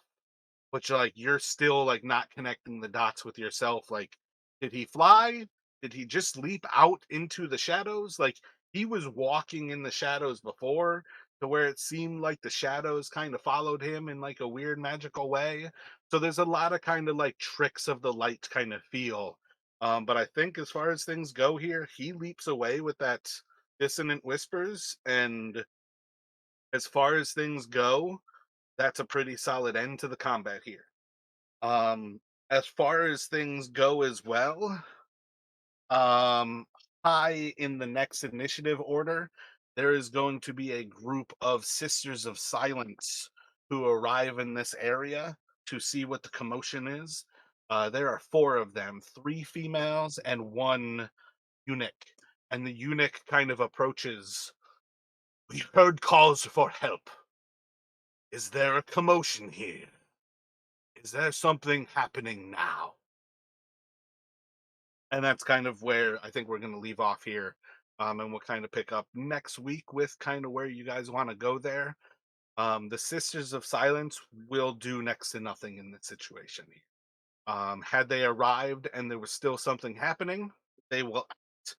But they are a group who only deals in, is something happening right now, and they see what is happening, they will judge right then and act right then. But effectively, you guys kind of like tell them a story, and the moment they hear that it's like past tense and they see that there's no immediate threat, those four Sisters of Silence are just going to walk off and continue their patrol. Um, My bad. I didn't want to interrupt you there. Is there any opportunity when he jumps away at all for me to like try to like call out to him?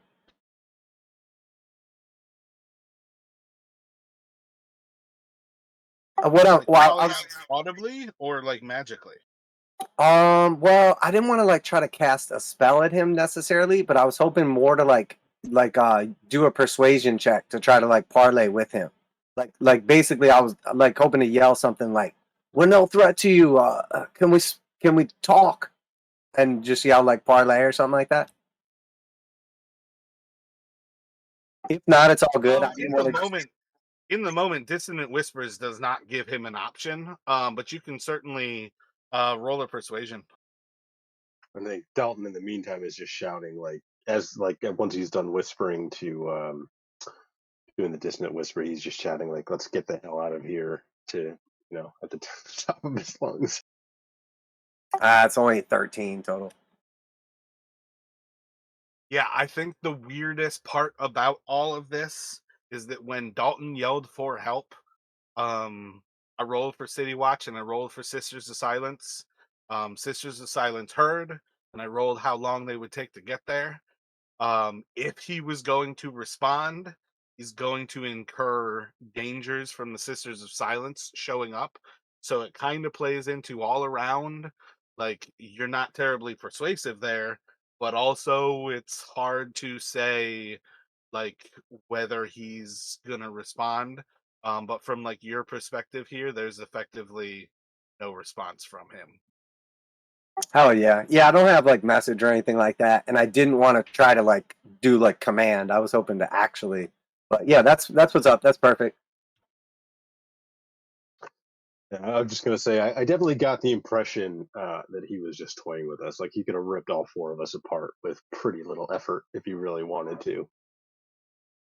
As always, thank you very much for tuning into tonight's session. It is always a pleasure to bring you to our different gamings, from Dungeons and Dragons through Call of Cthulhu, anything we might be playing, even though most of the time we are playing 5th edition Dungeons and Dragons.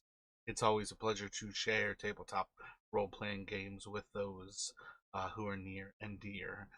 So, friends of the channel, thank you very much. Subscribers, thank you as always. Please don't hesitate to like and comment. I try to do everything I can to respond to every comment, and I like to share the game with anybody who is delving into something new. Never forget that while we are playing games here, it's also an incredible opportunity to grow in yourself and as a human being in general. There's a lot of great things that we while we are playing these games, and it should never be underplayed how important it is that you can have these times to unwind in a world where we can be anything that we like to be and realize those different experiences. So, as always, thank you very much for joining us here at Dice Never Lie. I have been your Dungeon Master this evening, Dungeon Master Marathustra, out.